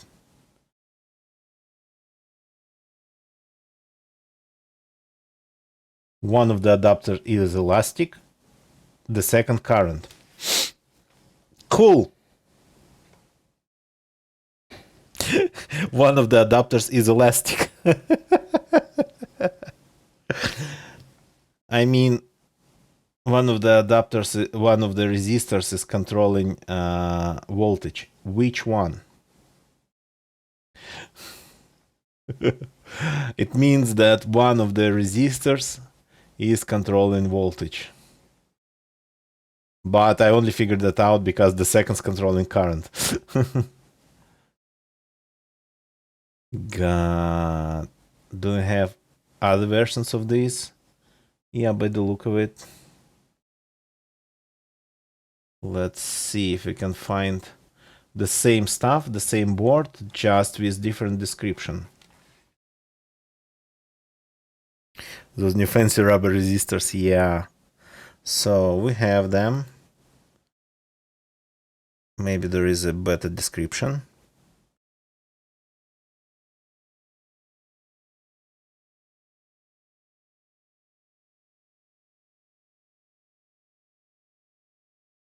I mean, they didn't. It's pretty much the same. They didn't forget to brag about different types of coils.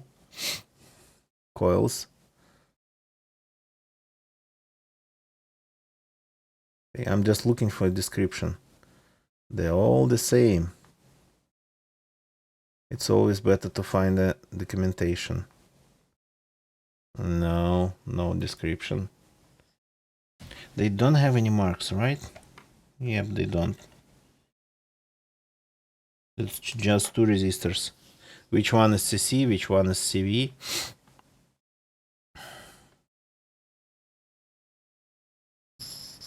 Let's just keep clicking on them, I guess. No, again, bragging about the coils. More to laugh.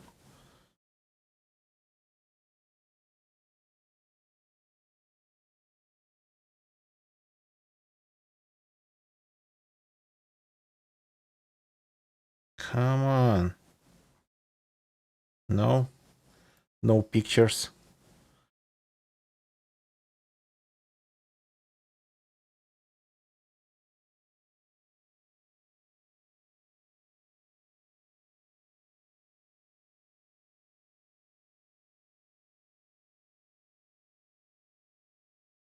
Voltage potentiometer. That's cool. Current potentiometer. Voltage and current. Oh!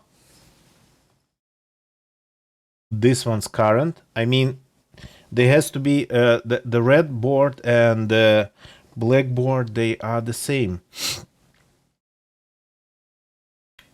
Okay, we found at least some sort of description here.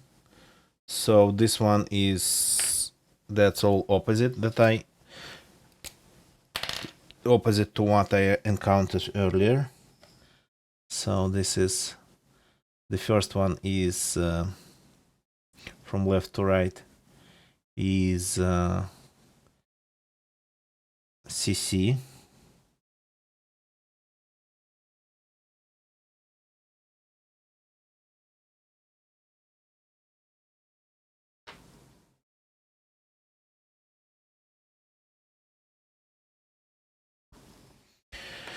Here we go. Okay, back to our stuff here.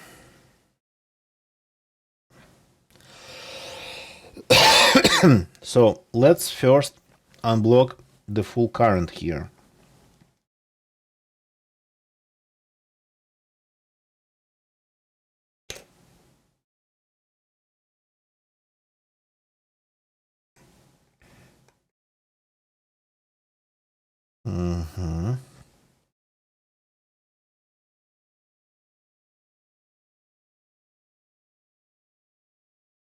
So the current is not really changing, but you can spin them, you can rotate them till the end of times. They have like a ton of rotations on them. I don't know. I made like how many turns? More than 10 definitely. Now the voltage. Oh, see at this, look at the star here.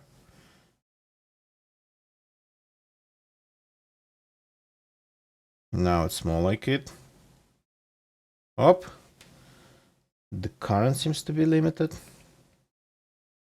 because we are 12.5 volts. And are we measuring the current drop? Yeah, probably. Well, let's see if another potentiometer does anything. The voltage drop. We are measuring the voltage drop here.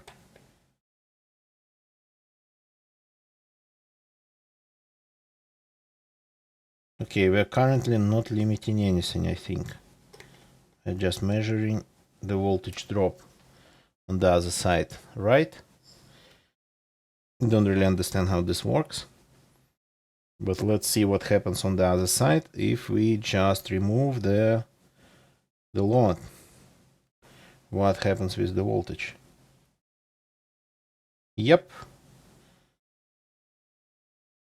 We have our voltage equal to the output voltage equal to the input voltage. Here we go. And this voltage drop, it's a voltage drop because we have a load here. So the current is now, the voltage is now unlimited. I hope it is by the look of it. Actually, let's see if we can change it by turning the CC, the CV1. are you going to get regulated? Voltage, start changing. Yeah, when you have a device that can operate up to 32 volts with this granularity, you can turn this potentiometer till the end of times. Op.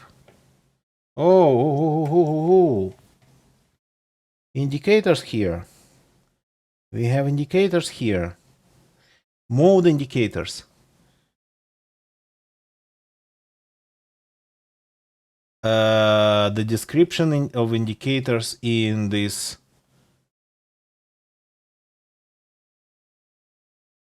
The description is mode and WAG. WAG in this documentation here. Blue, charging is full.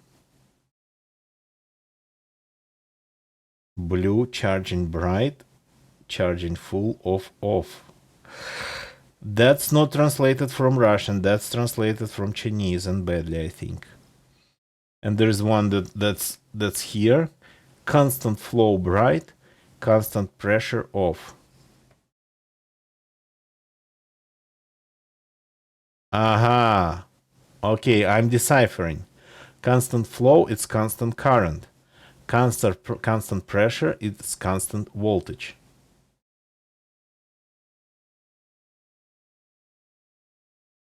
Okay. Crazy hell. That's not making anything more understandable. But there are indicators that we cannot read. So see, now it's blue here. I just turned it a bit, and this is blue.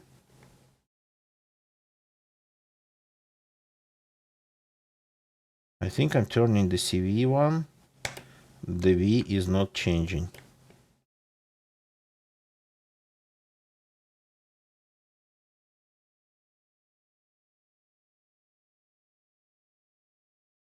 Exactly, Crimson Zamboni.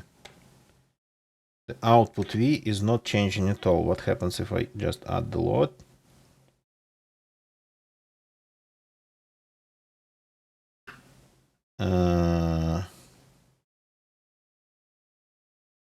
Okay.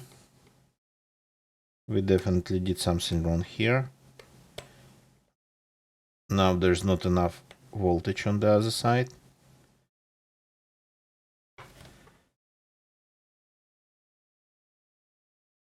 Okay, we are getting current. We are getting the voltage back.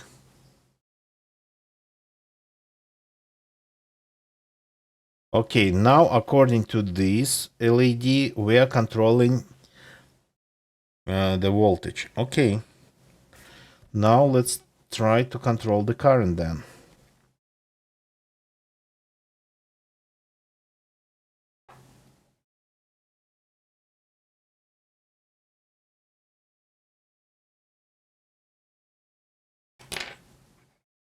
Okay. I'm trying to lower the current now.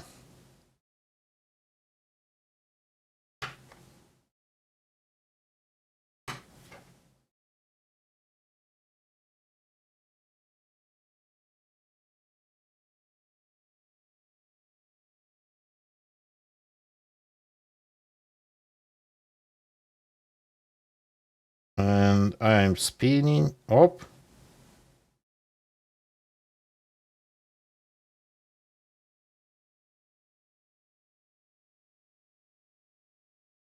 I mean, okay.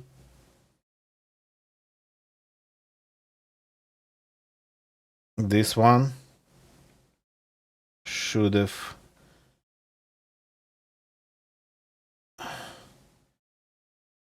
Wait a second. Are we controlling the voltage now? We are freaking controlling the voltage now. Ah, crap. This was CV. They're opposite. This one is CV. I'm relabeling them again. Third time.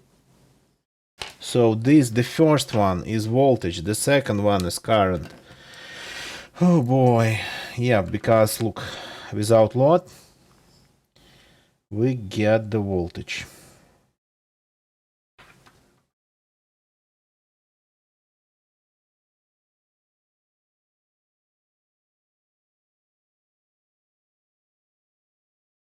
Let's get the voltage back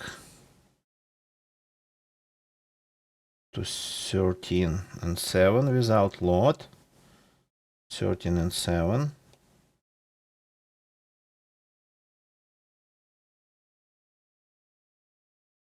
Here we go, just like the input.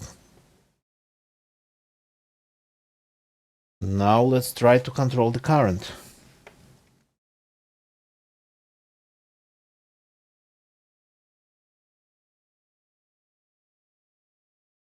Here we go. This LED becomes bright. This LED goes on. That means that we are in CC mode, basically just like here. So there's no CV indicator. There's only CC indicator. This is CC indicator basically. We turn this.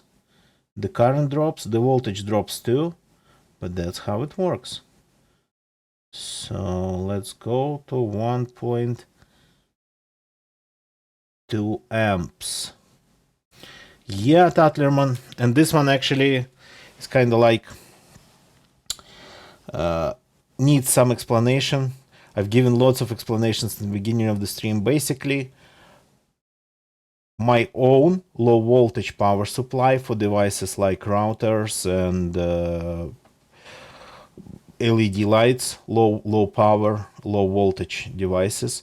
My own UPS, according to my parameters for my devices, just because I have batteries and just because AliExpress has almost all components, boards that I needed to create one. But today we are just experimenting with battery charging, learning how to control voltage and how to control current. So here we go. That's what's going on.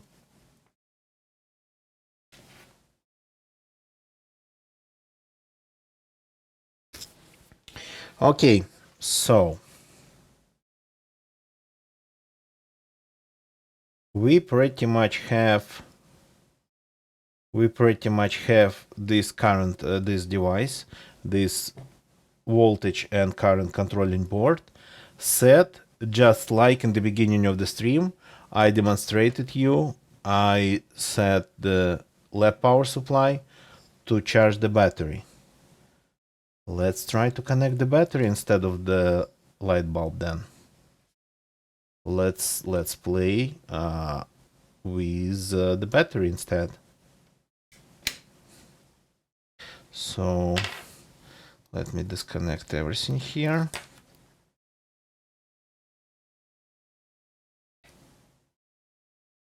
And remind me not to touch the light bulb.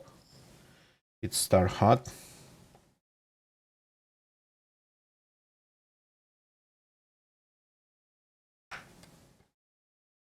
Okay. Oh, it's a little bit warm. It's a little bit warm, but not really. Nothing really that serious. Okay, we're removing this.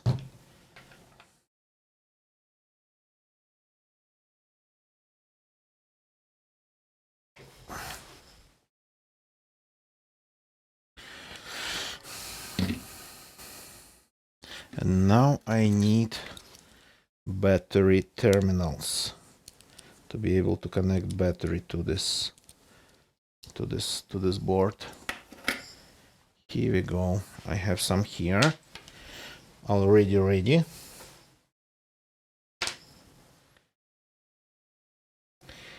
So now let's do some connections here.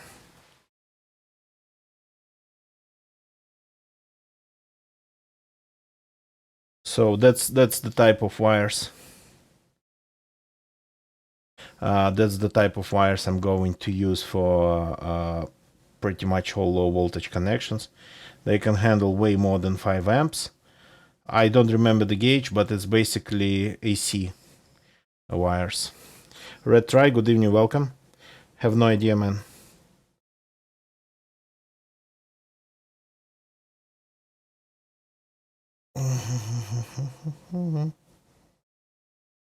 There's a little bit of electrical duct tape. So I'm kind of aiming at 5 amps max in this project, but and I'm actually limited from below.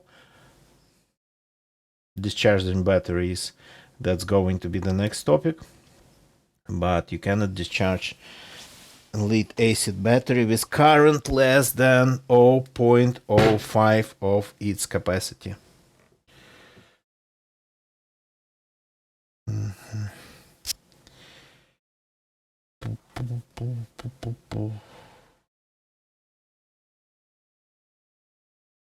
So,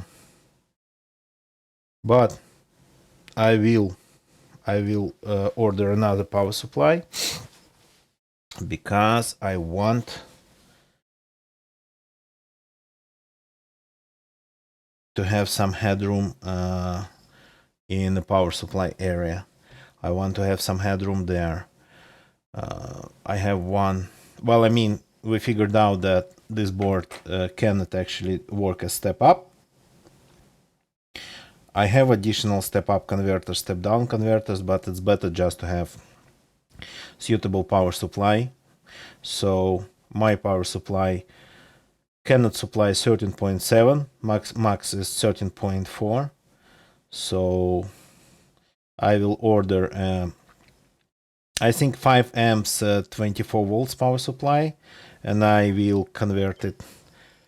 Mr. Fellow Person, thank you for the follow, and I will just convert these 24 volts in here to 13.7.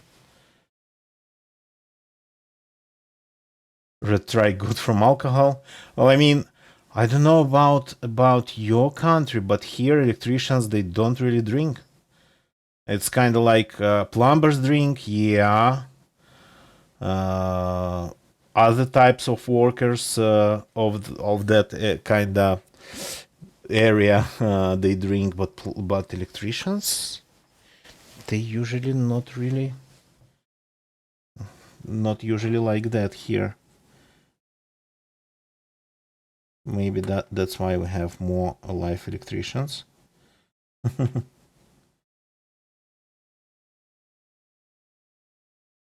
For some reason, yeah. Actually, good thing to think about. If come to think, they don't really drink that much. Light sangria, call me right. Well, I mean, we are not really in a country where sangria can be produced or consumed.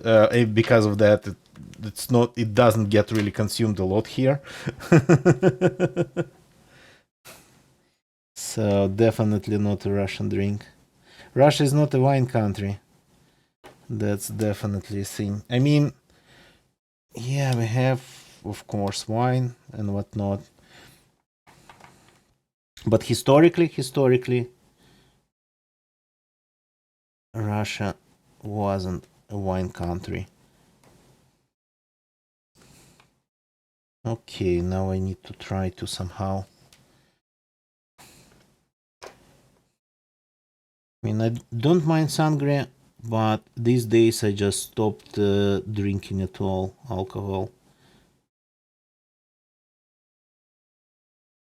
Sangria is cool, but good sangria here in Russia you probably won't find it. You can make it, of course, yourself, yeah, but you need at least some normal wine for it. I don't know how to buy normal wine in Russia. It's all just mostly grape juice with added alcohol. No, I cannot clamp it there anymore. Or it's really expensive. So Yeah, when I drink, technically, I prefer cognac because at least Russia, after being vodka country, it's cognac and brandy country. So that stuff you can find that good examples of these drinks here. Okay, finally I clamped it in there. No, Tatlerman, that's exploring things from AliExpress. I bought a ton of stuff from AliExpress. That's why this project is possible, because actually you don't need to build the stuff. You can just order it, and then you just connect it in the right way and hope that it all works according to the plan. But everything needs, of course, experimentation. Everything needs like examining. That's what we are doing. I already have a bunch of stuff from Ali. So, and today we are just experimenting with this small thing. Cafe Sambuca all the way. Coffee with brandy, yeah, but again, when I go to St. Petersburg, I actually start drinking coffee with brandy from like as early as 10-11 p.m. Okay, give me a second. I'm losing actually my Bluetooth headphones.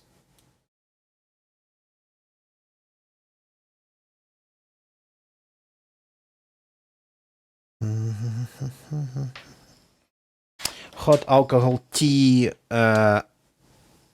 No, not tea, coffee. Yeah, but putting alcohol in tea, that's definitely not my thing. The only hot alcohol that I kinda drink on myself, that's brandy. In espresso or in Americano. Just give me a second here. I'm trying to connect other headphones over Bluetooth to my Bluetooth transmitter. Just give me a sec here.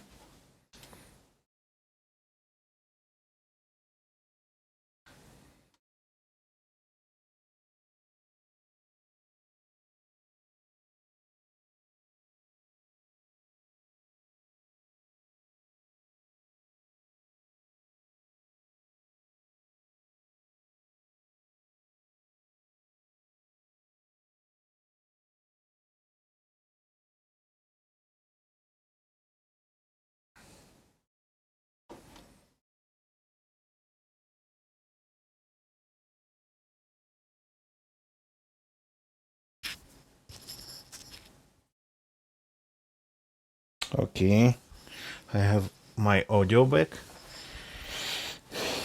Yeah, I haven't tried lots of different alcohol in my life, so I'm not really sure what Sambuca is.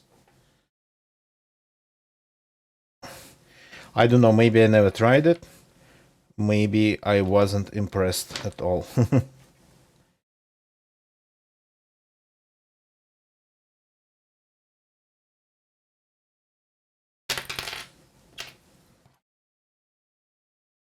Mhm.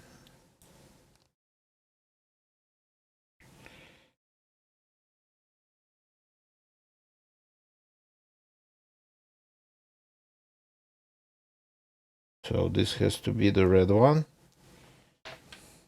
This has to be the plus, right? And this one is the minus.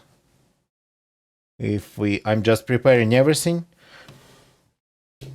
to connect the battery to this device to see if I can actually control the real battery charging here, not just some light bulb.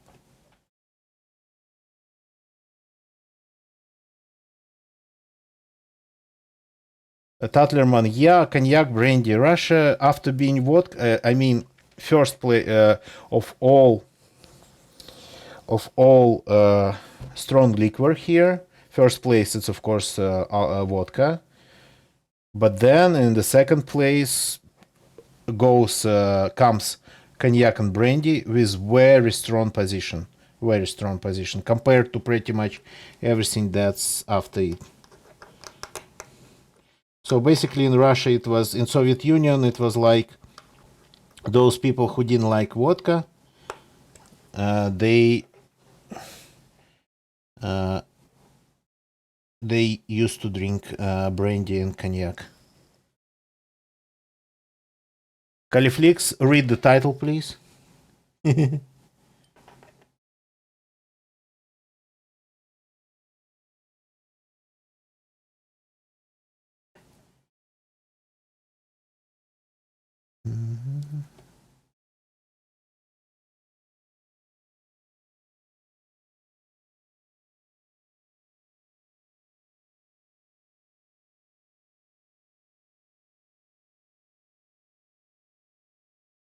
Okay, I will have to solder it together.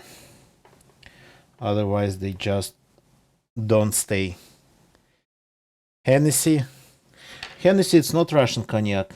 I mean, it's not the best, actually. It's definitely a very loud name, but there are way better and way cheaper brandies out there and cognacs. Hennessy, it's just very loud name.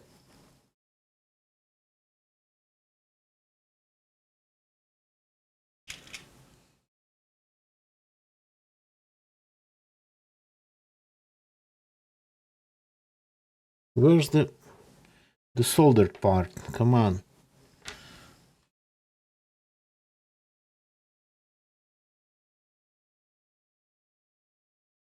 Ah, yeah. I don't know how to be in this case with explanations. I've kinda... Should I repeat the explanations again?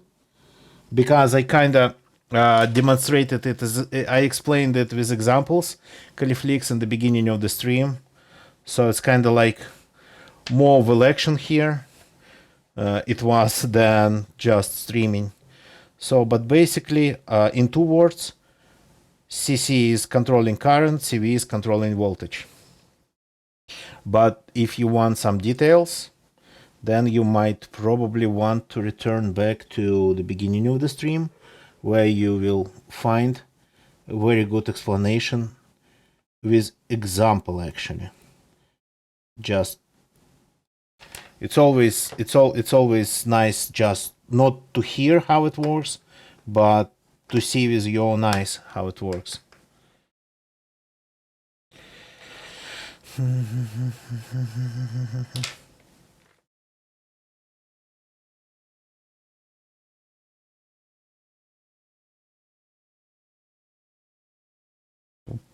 UPS, uninterruptible power supply.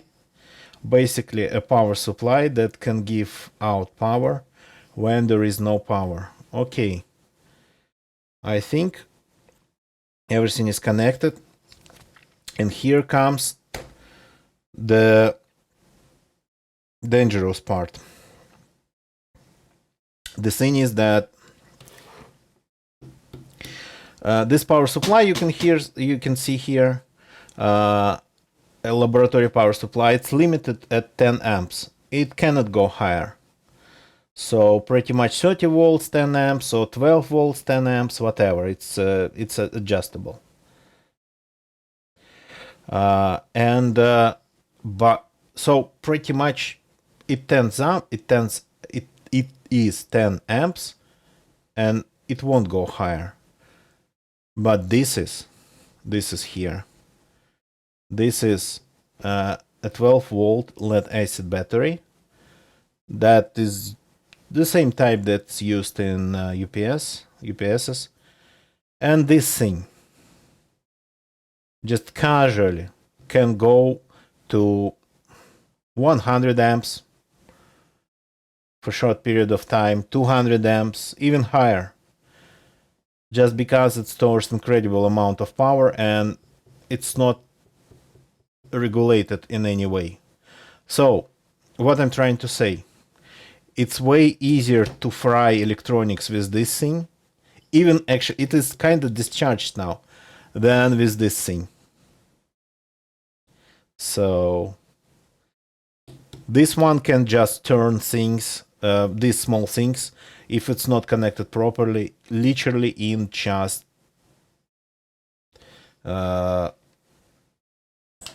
ashes and coals.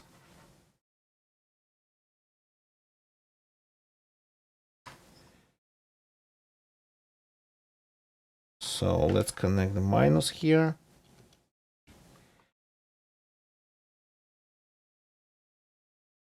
Hopefully not. It'll be fire. If this thing, if something is not connected right, it will be just fire here. Okay. We have power on. The battery is not connected yet. We have the same output here. No current. No current yet. But the same voltage. So, and currently this board is regulating voltage according to its indicators. I hope we are reading the indicators right. Now I'm going just to touch it for a second. It can actually... something was there. Oh. Ooh. Look at this. It is working. It is keeping current at 1.2. Just the way I set it with the light bulb. So it is keeping current down. What happens if I try to go higher with the voltage?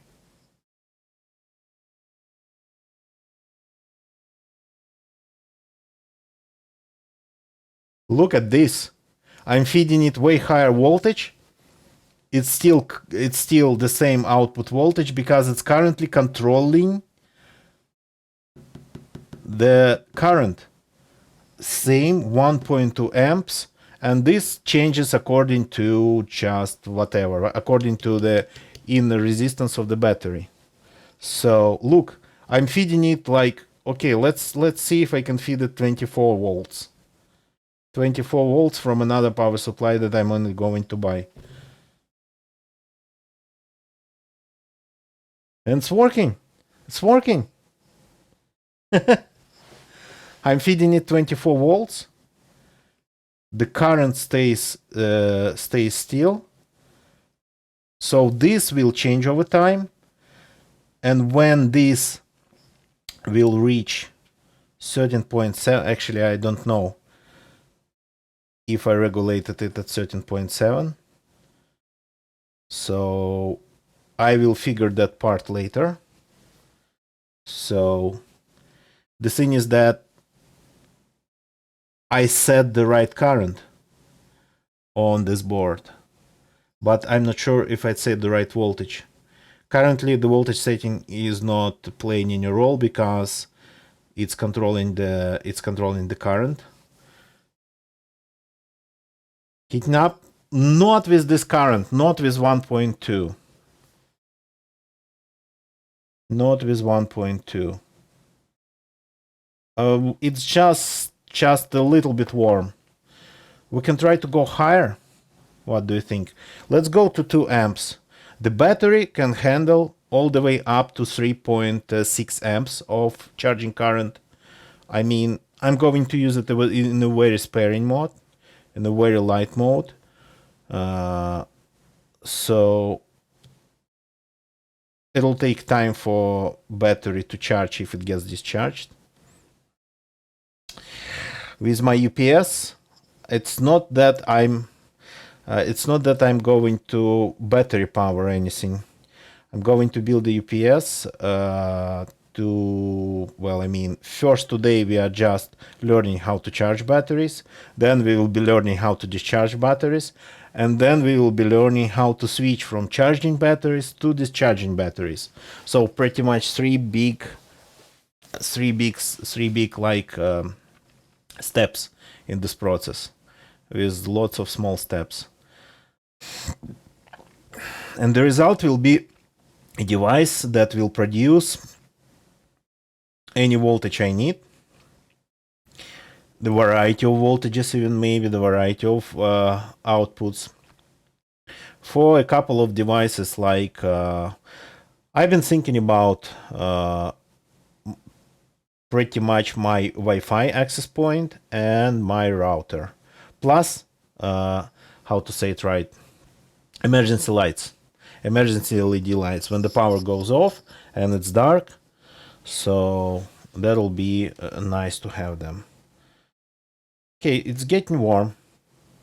No, this time it's a little bit hot here. So yeah, it's a little bit hot on the other side. Not hot. I can still pretty much hold finger there.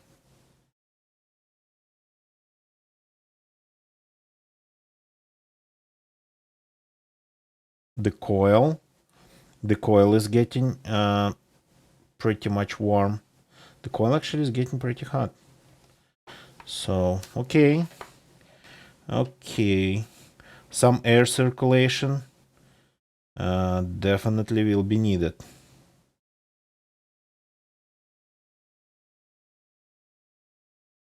Plus, I can install a heatsink on this one.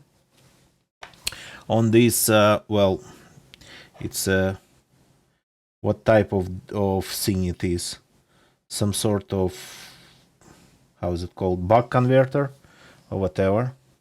So I'm kind of amazed that the coil is heating up pretty seriously. It's not going to desolder, of course. Okay, what happens if we go a little bit higher on the current? What do you think? Should we try? So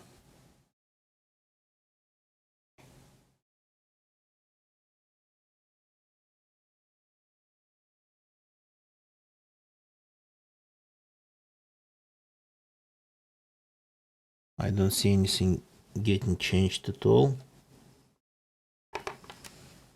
So is this CC? This is CC. Let's go all the way to more amps. All the way to, I don't know, I'm a little bit scared to go to 2 amps. Let's go, let's do 1.6.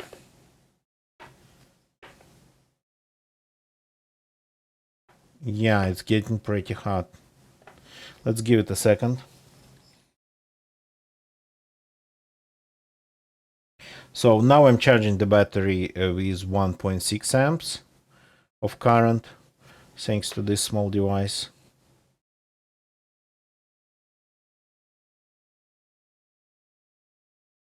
Obviously, with lower current, it will be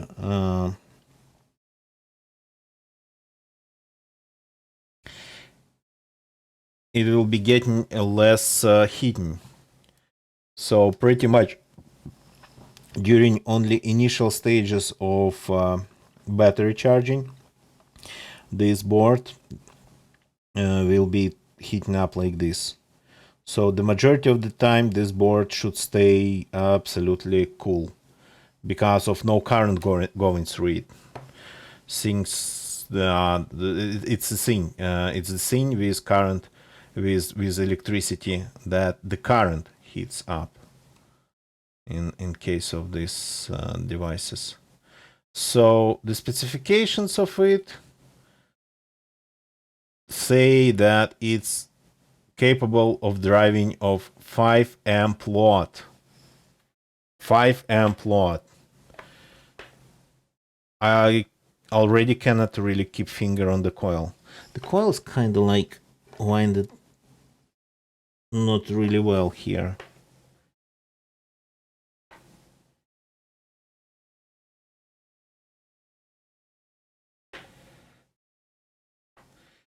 I wish I had a thermal vision thingy to just measure temperatures without touching anything. So, and the other side of the board.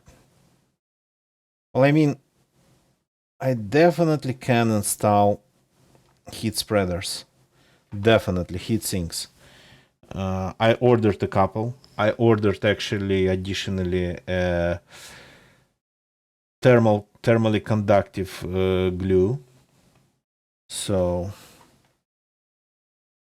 yeah, I mean this is not beefy enough for anything higher than 1.2 amps. It's working though. It's working. It's doing what it's supposed to do. It's regulating current. It's not letting the battery to start eating pretty much all possible current. Because like in the beginning of the stream, I demonstrated if I connect this battery directly to this device, I mean, in this battery, it's kind of discharged, but it's not like fully discharged. It's normally discharged for buffer mode. So to 10.5 volts. And even this not like fully discharged battery starts consuming around 7 amps in the first phase of charge. And that's unacceptable because it's maximum it's rated for maximum 3.6 amps of charging current. So, and the normal usage in buffer mode would be like 1.2 amps of charging current, around those values. It's not star hot. It's not smoking, but man, it's hot. Maybe there is something beefier on AliExpress. Maybe I will have to use like different voltage regulator and current regulator. Okay, I want to try if we can go. The capacitors are heating up. I think that's just the whole board heating up. I mean, how do I just cool down the board?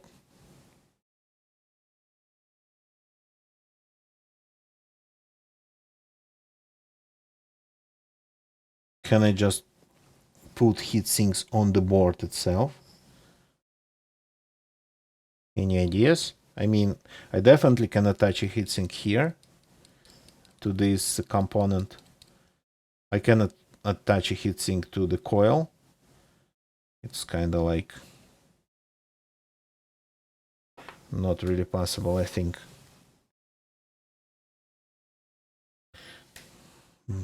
It's not burning, but it's pretty hot. Okay, let's drive it a little bit higher. 2 amps.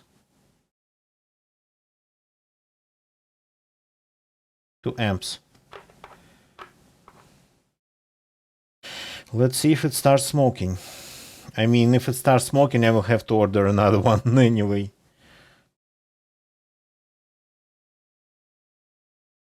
But I mean, it's keeping the battery. It's saving the battery.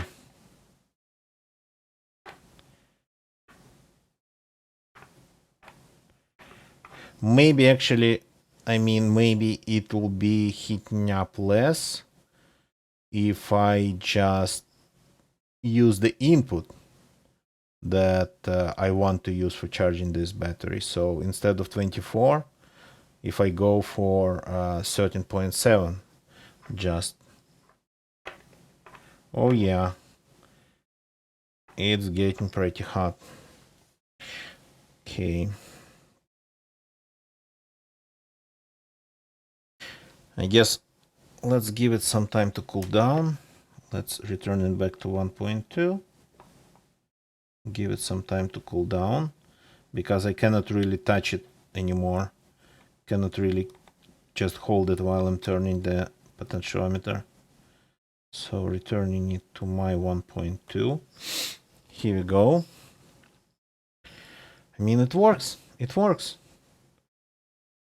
It's kinda amazing, but this small thingy does pretty much the work of this thingy. I mean, when it comes to not producing electricity, but controlling the electricity.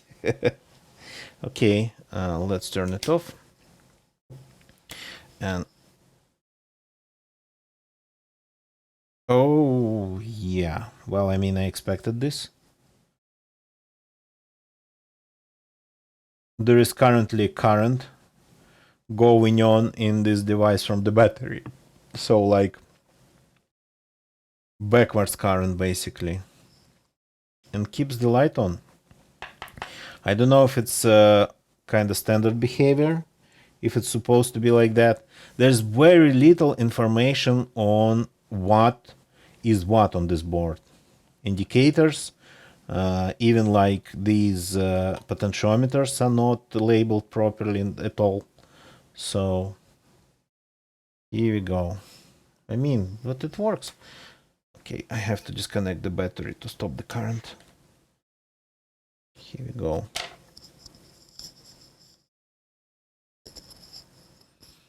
Okay,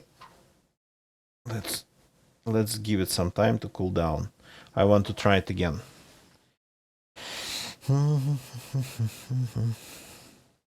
Really want to try it again.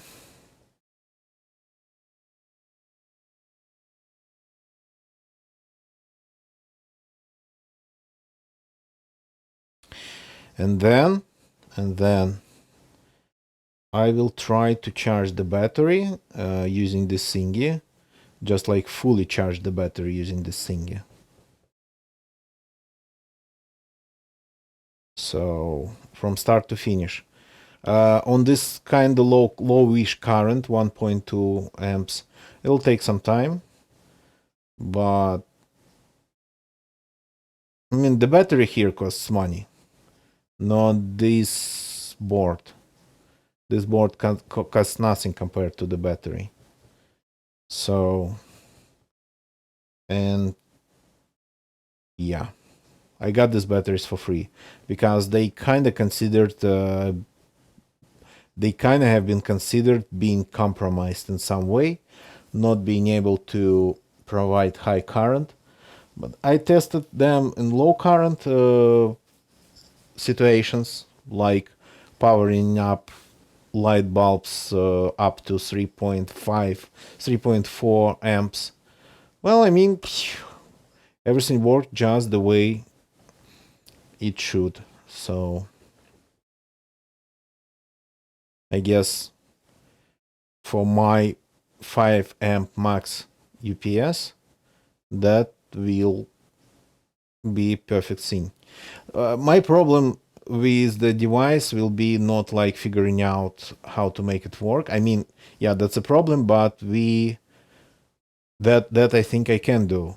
I'll figure out using these boards from AliExpress, one board for one thing, another board for another thing, and whatnot. So that part I can do.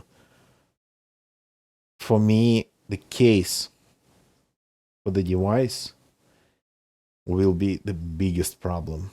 I just cannot do that type of stuff, and I cannot make it like look good. It always looks like not a bunch of wires, but something really crooked when I try to make a case with some holes for like plugs, indicators, and whatnot. So is it cool? More or less. It's cooling down. Almost cold. Let's give it another minute. So I've been thinking actually, since what I'm doing here, it's kind of it's really kind of a project here. So maybe I will re-upload the stream to YouTube, to my YouTube channel. I mean, I got to have something on YouTube, right? So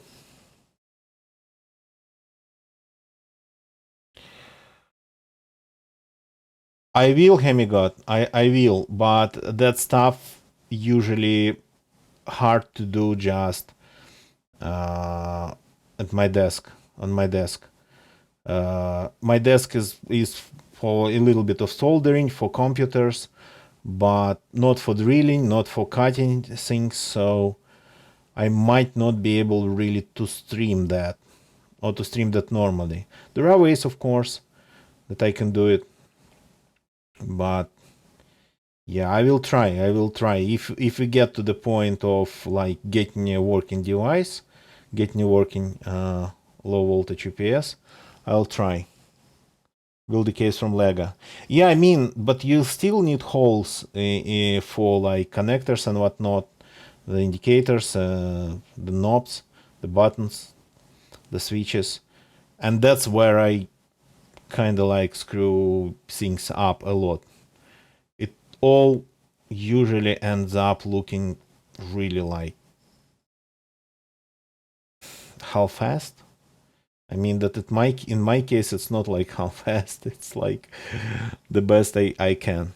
My hands are just not optimized at all for this type of work.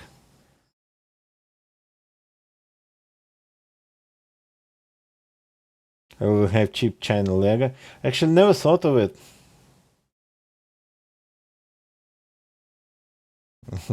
Never thought of it.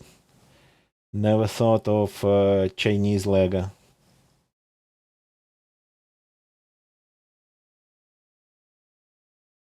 Okay, so it's cool. Let's turn everything on again. No, I will have to have my own holes there, of course. Okay, back to the power that I wanted to use. 13.7. That's the voltage that I wanted to use. The thing is holding. The thing is holding current. So it's in. So this currently just provides power. It's in CV mode, controlling voltage, and this thing, according to its indicator, red, when it's on, it means that it's controlling current. Okay, let's give it a second. So maybe the fact that when I try to make it really step down,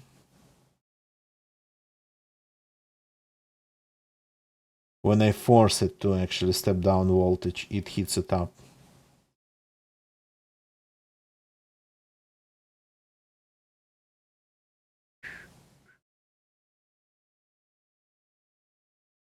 Interesting enough that this thing has overcurrent protection and short circuit protection.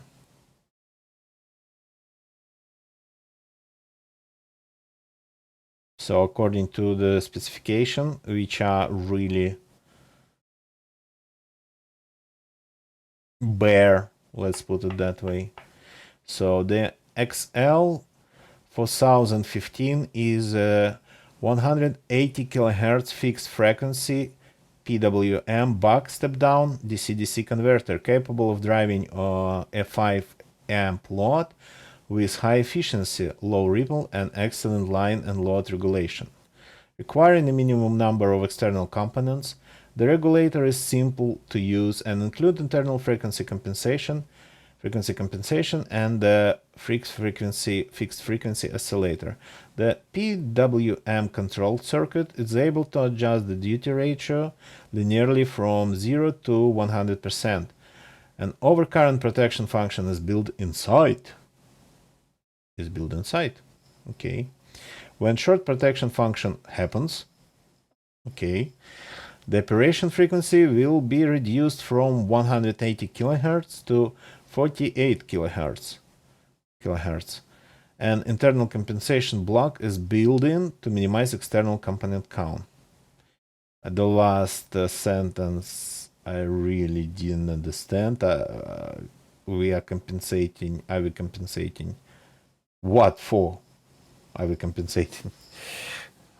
Okay. I mean, huh.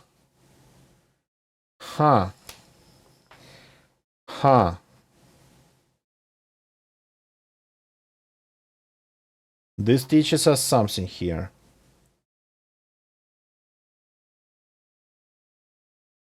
This teaches us something here. It's currently not really stepping down that a lot from 13.7 to 12.4. That's not a lot of steppage down, and it's not heating up. Well, it's not really warm even.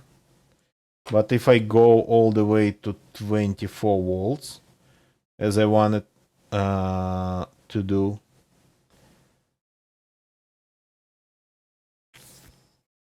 this thing starts to heat up, because now it's doing not only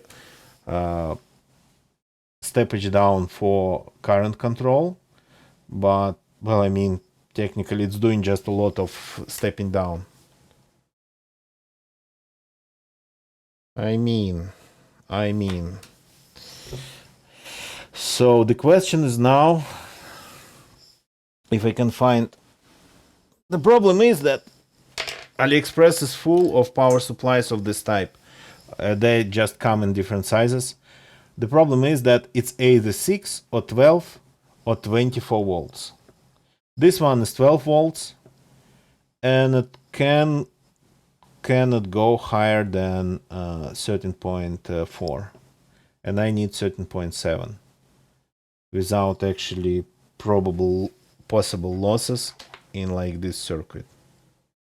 So yeah, lots of stepping down makes this hot. If I could find like a 15 volts power supply, if I could find a 15 volts power supply, not 12, not 24, 15, 16, that'd be absolutely amazing.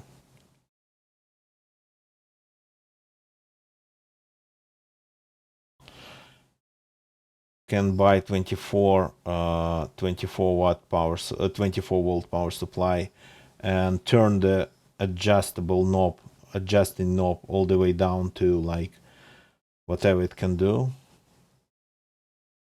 Step up regulator, it will be heating up in somewhere else. That's the thing. Yeah, you get 12 volts, then you step up it to like 13 point whatever 14, and I guess you'll get some heat and step up in that part. I mean, we can do that. We can. I actually have a couple of step ups. So, but I'm just thinking about like the more reliable way of doing it with with just less components as possible. So I heard that 24 volt power supplies can go all the way down to like 18 volts. They can be adjusted. So yeah, I mean, I thought about that, but the thing is that, so let's see how hot it gets on 18 volts of input. I mean, let me take a look at what I have.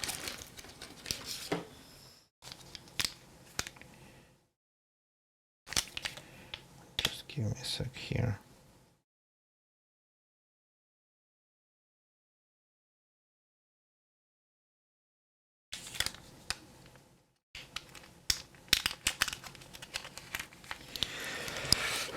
I got a bunch of things from Ali, and I think a couple of step up converters as well, and I marked them, I think.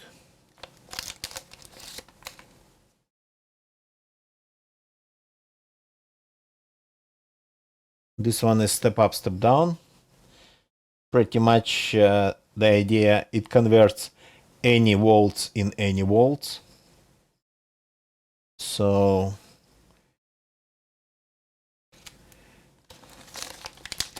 basically it's like step up, step down. This one here. Oh, I have a second one CCCV module.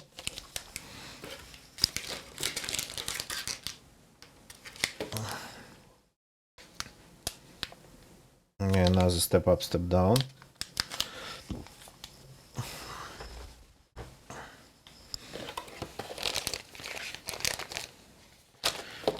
go.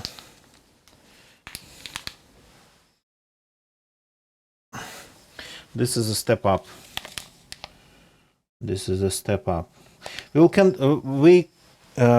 can try to actually experiment with this hemigat. Maybe not today, maybe next time, but we can try to see if we can do this. Okay, it's warm on 18 volts, but not critically. It's kind of getting hot. Philanthrope, good evening, welcome, man.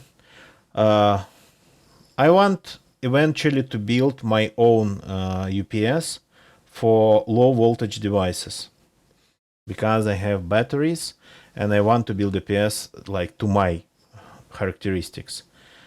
But today we have only started, we're experimenting with different things and we are learning how to charge batteries.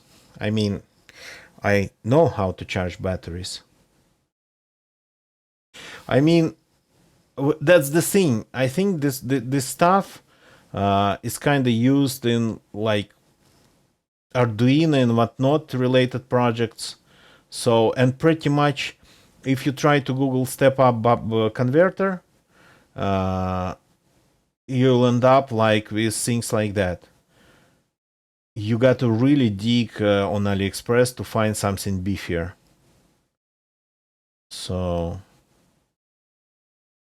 I mean, they're all rated like up to 5 amps. Some of them even like more 10 amps. But I mean, it's China, man. It can be easily 20 amps or actually 3. Nobody really knows.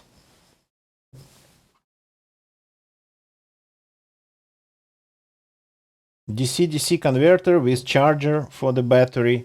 So working just a normal UPS. But outputting low voltage for low voltage devices like routers, LED lights, and whatnot. Pretty much the first application would be like for my routers. For my router, one of the routers, and access point, Wi-Fi access point, and emergency light. The power goes off, the light goes on, and the same thing powers up the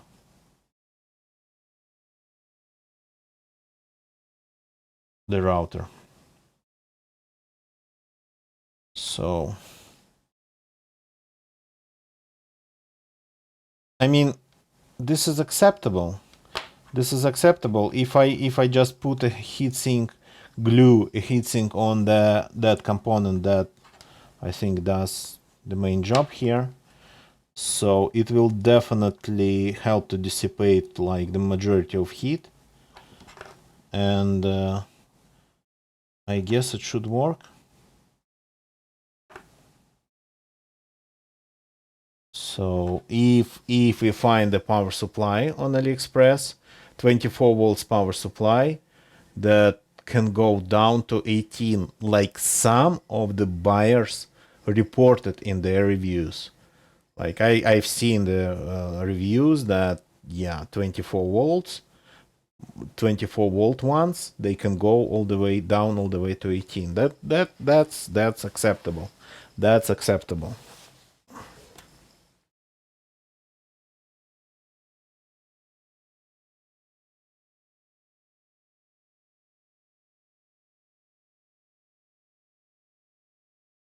Okay. I think I lost. It had a small back and I lost the back. I'm just going to label it manually. Step up. Wait for wave 2. Good evening, man. Welcome, welcome.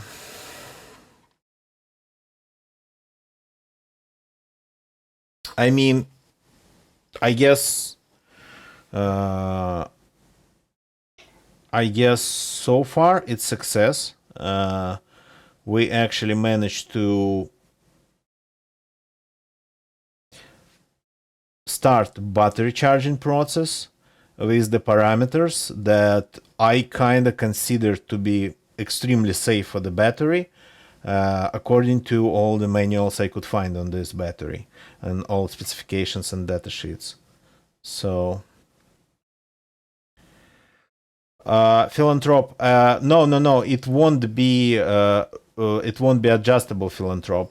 There will be outputs exactly for devices that it will be used for. So it will have like an output for a router, and will have an output for LED, and that pretty much will be it.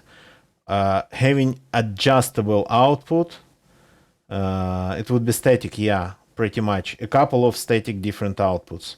So, because I don't want to have it adjustable, because if it's adjustable, you might just one day adjust it in the wrong way. So, it would be static, yep. A couple of static outputs, like something like 5 volts for USB, something like some random volts, I don't know, for LED, and 12 volts, and like my router, for example, uses, I think, 18 volts for the router. Is this to charge battery faster or cheaper? No, it's to create my own uninterruptible power supply. To build an interruptible power supply, you kind of need to know how to do things. One of the things is how to charge a battery. So that's the first step. We are learning how to charge the battery, then we are learning how to discharge the battery, and then we are learning how to switch from charging to discharging. Well, and of course, like all the experiments, checks, and whatnot, just on the way during these 3 stages.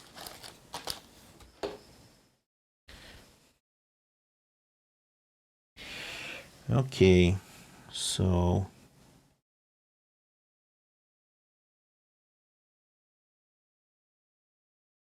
this wire, I'd consider this black wire that's currently only here because I want to measure the current here. Discharging should be fun to learn about, but it's basically about a bunch of buck converters, and then a bunch of well, there's one additional thing about batteries. Okay, it's not good, but it's not bad either. 3.7 Röntgen. How many that was? 3 point something Röntgen. Not bad, not terrible. The quote from Chernobyl HBO show. Does it produce a lot of heat to discharge? I mean, we are not going to discharge it like all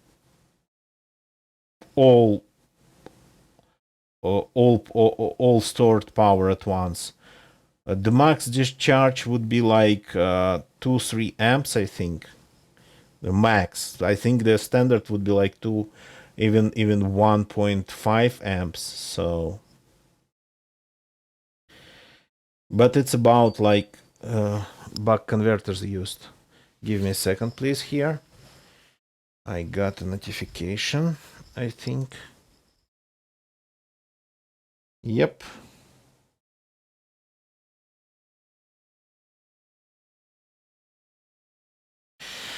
So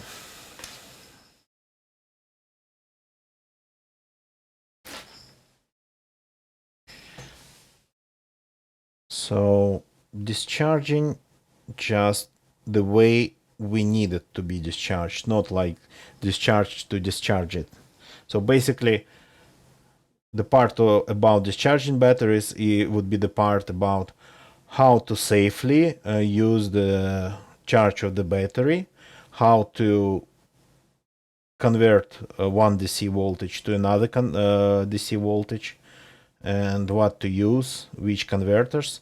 And then how to protect the battery from like over discharge.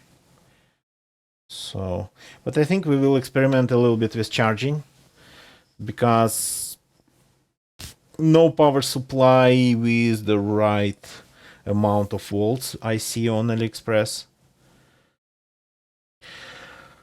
That's the thing, safely discharging, safely. So we are currently safely charging it to 13.7 volts with limiting current. Discharge should be safe again. You cannot, these batteries, you cannot drain them. They don't like it. You got to leave some juice. You got to leave some juice inside. And actually, well, I mean, I did a couple of experiments, and the amount of juice you're supposed to leave, the amount of power you're supposed to leave, it's kind of pretty serious amount of power. That's the thing, Hemigot. That's the beauty of these batteries. They don't need to be cut off. It just keeps supplying 13.7 volts to the battery, and ideally, the charger would keep supplying 13.7 volts, the amount of voltage that I decided the battery needed, would keep supplying the voltage like indefinitely to the battery. But the inner resistance of the battery at that point would be so high that it won't be taking any current, and it will be like just two currents going against each other and actually resulting in no current at all. But because there's always a little bit of discharge, the battery will always be taking just a little bit of current, like milliamps, 10, 20. So I experimented with that too. I've seen those numbers here on the power supply, and basically it kinda tries to reach that 13.7, like, and never can. It stays as close to 13.7 as possible, but because of slight discharge and inner resistance that gets higher when the battery gets charged, so it's always like constant trickle charge. Yep. That's basically it. Just a little bit constantly keeping the battery on just standby mode, basically. I call it standby because it's not disconnected, and it at the same time it's not really like charging. It's like standby, just microcurrent goes in. Okay, I guess first of all this is success. Second, we can call it a day here. The full process of charging this battery will take several hours. I of course not going to stream it, so I will put it aside. I'll continue charging it like offline.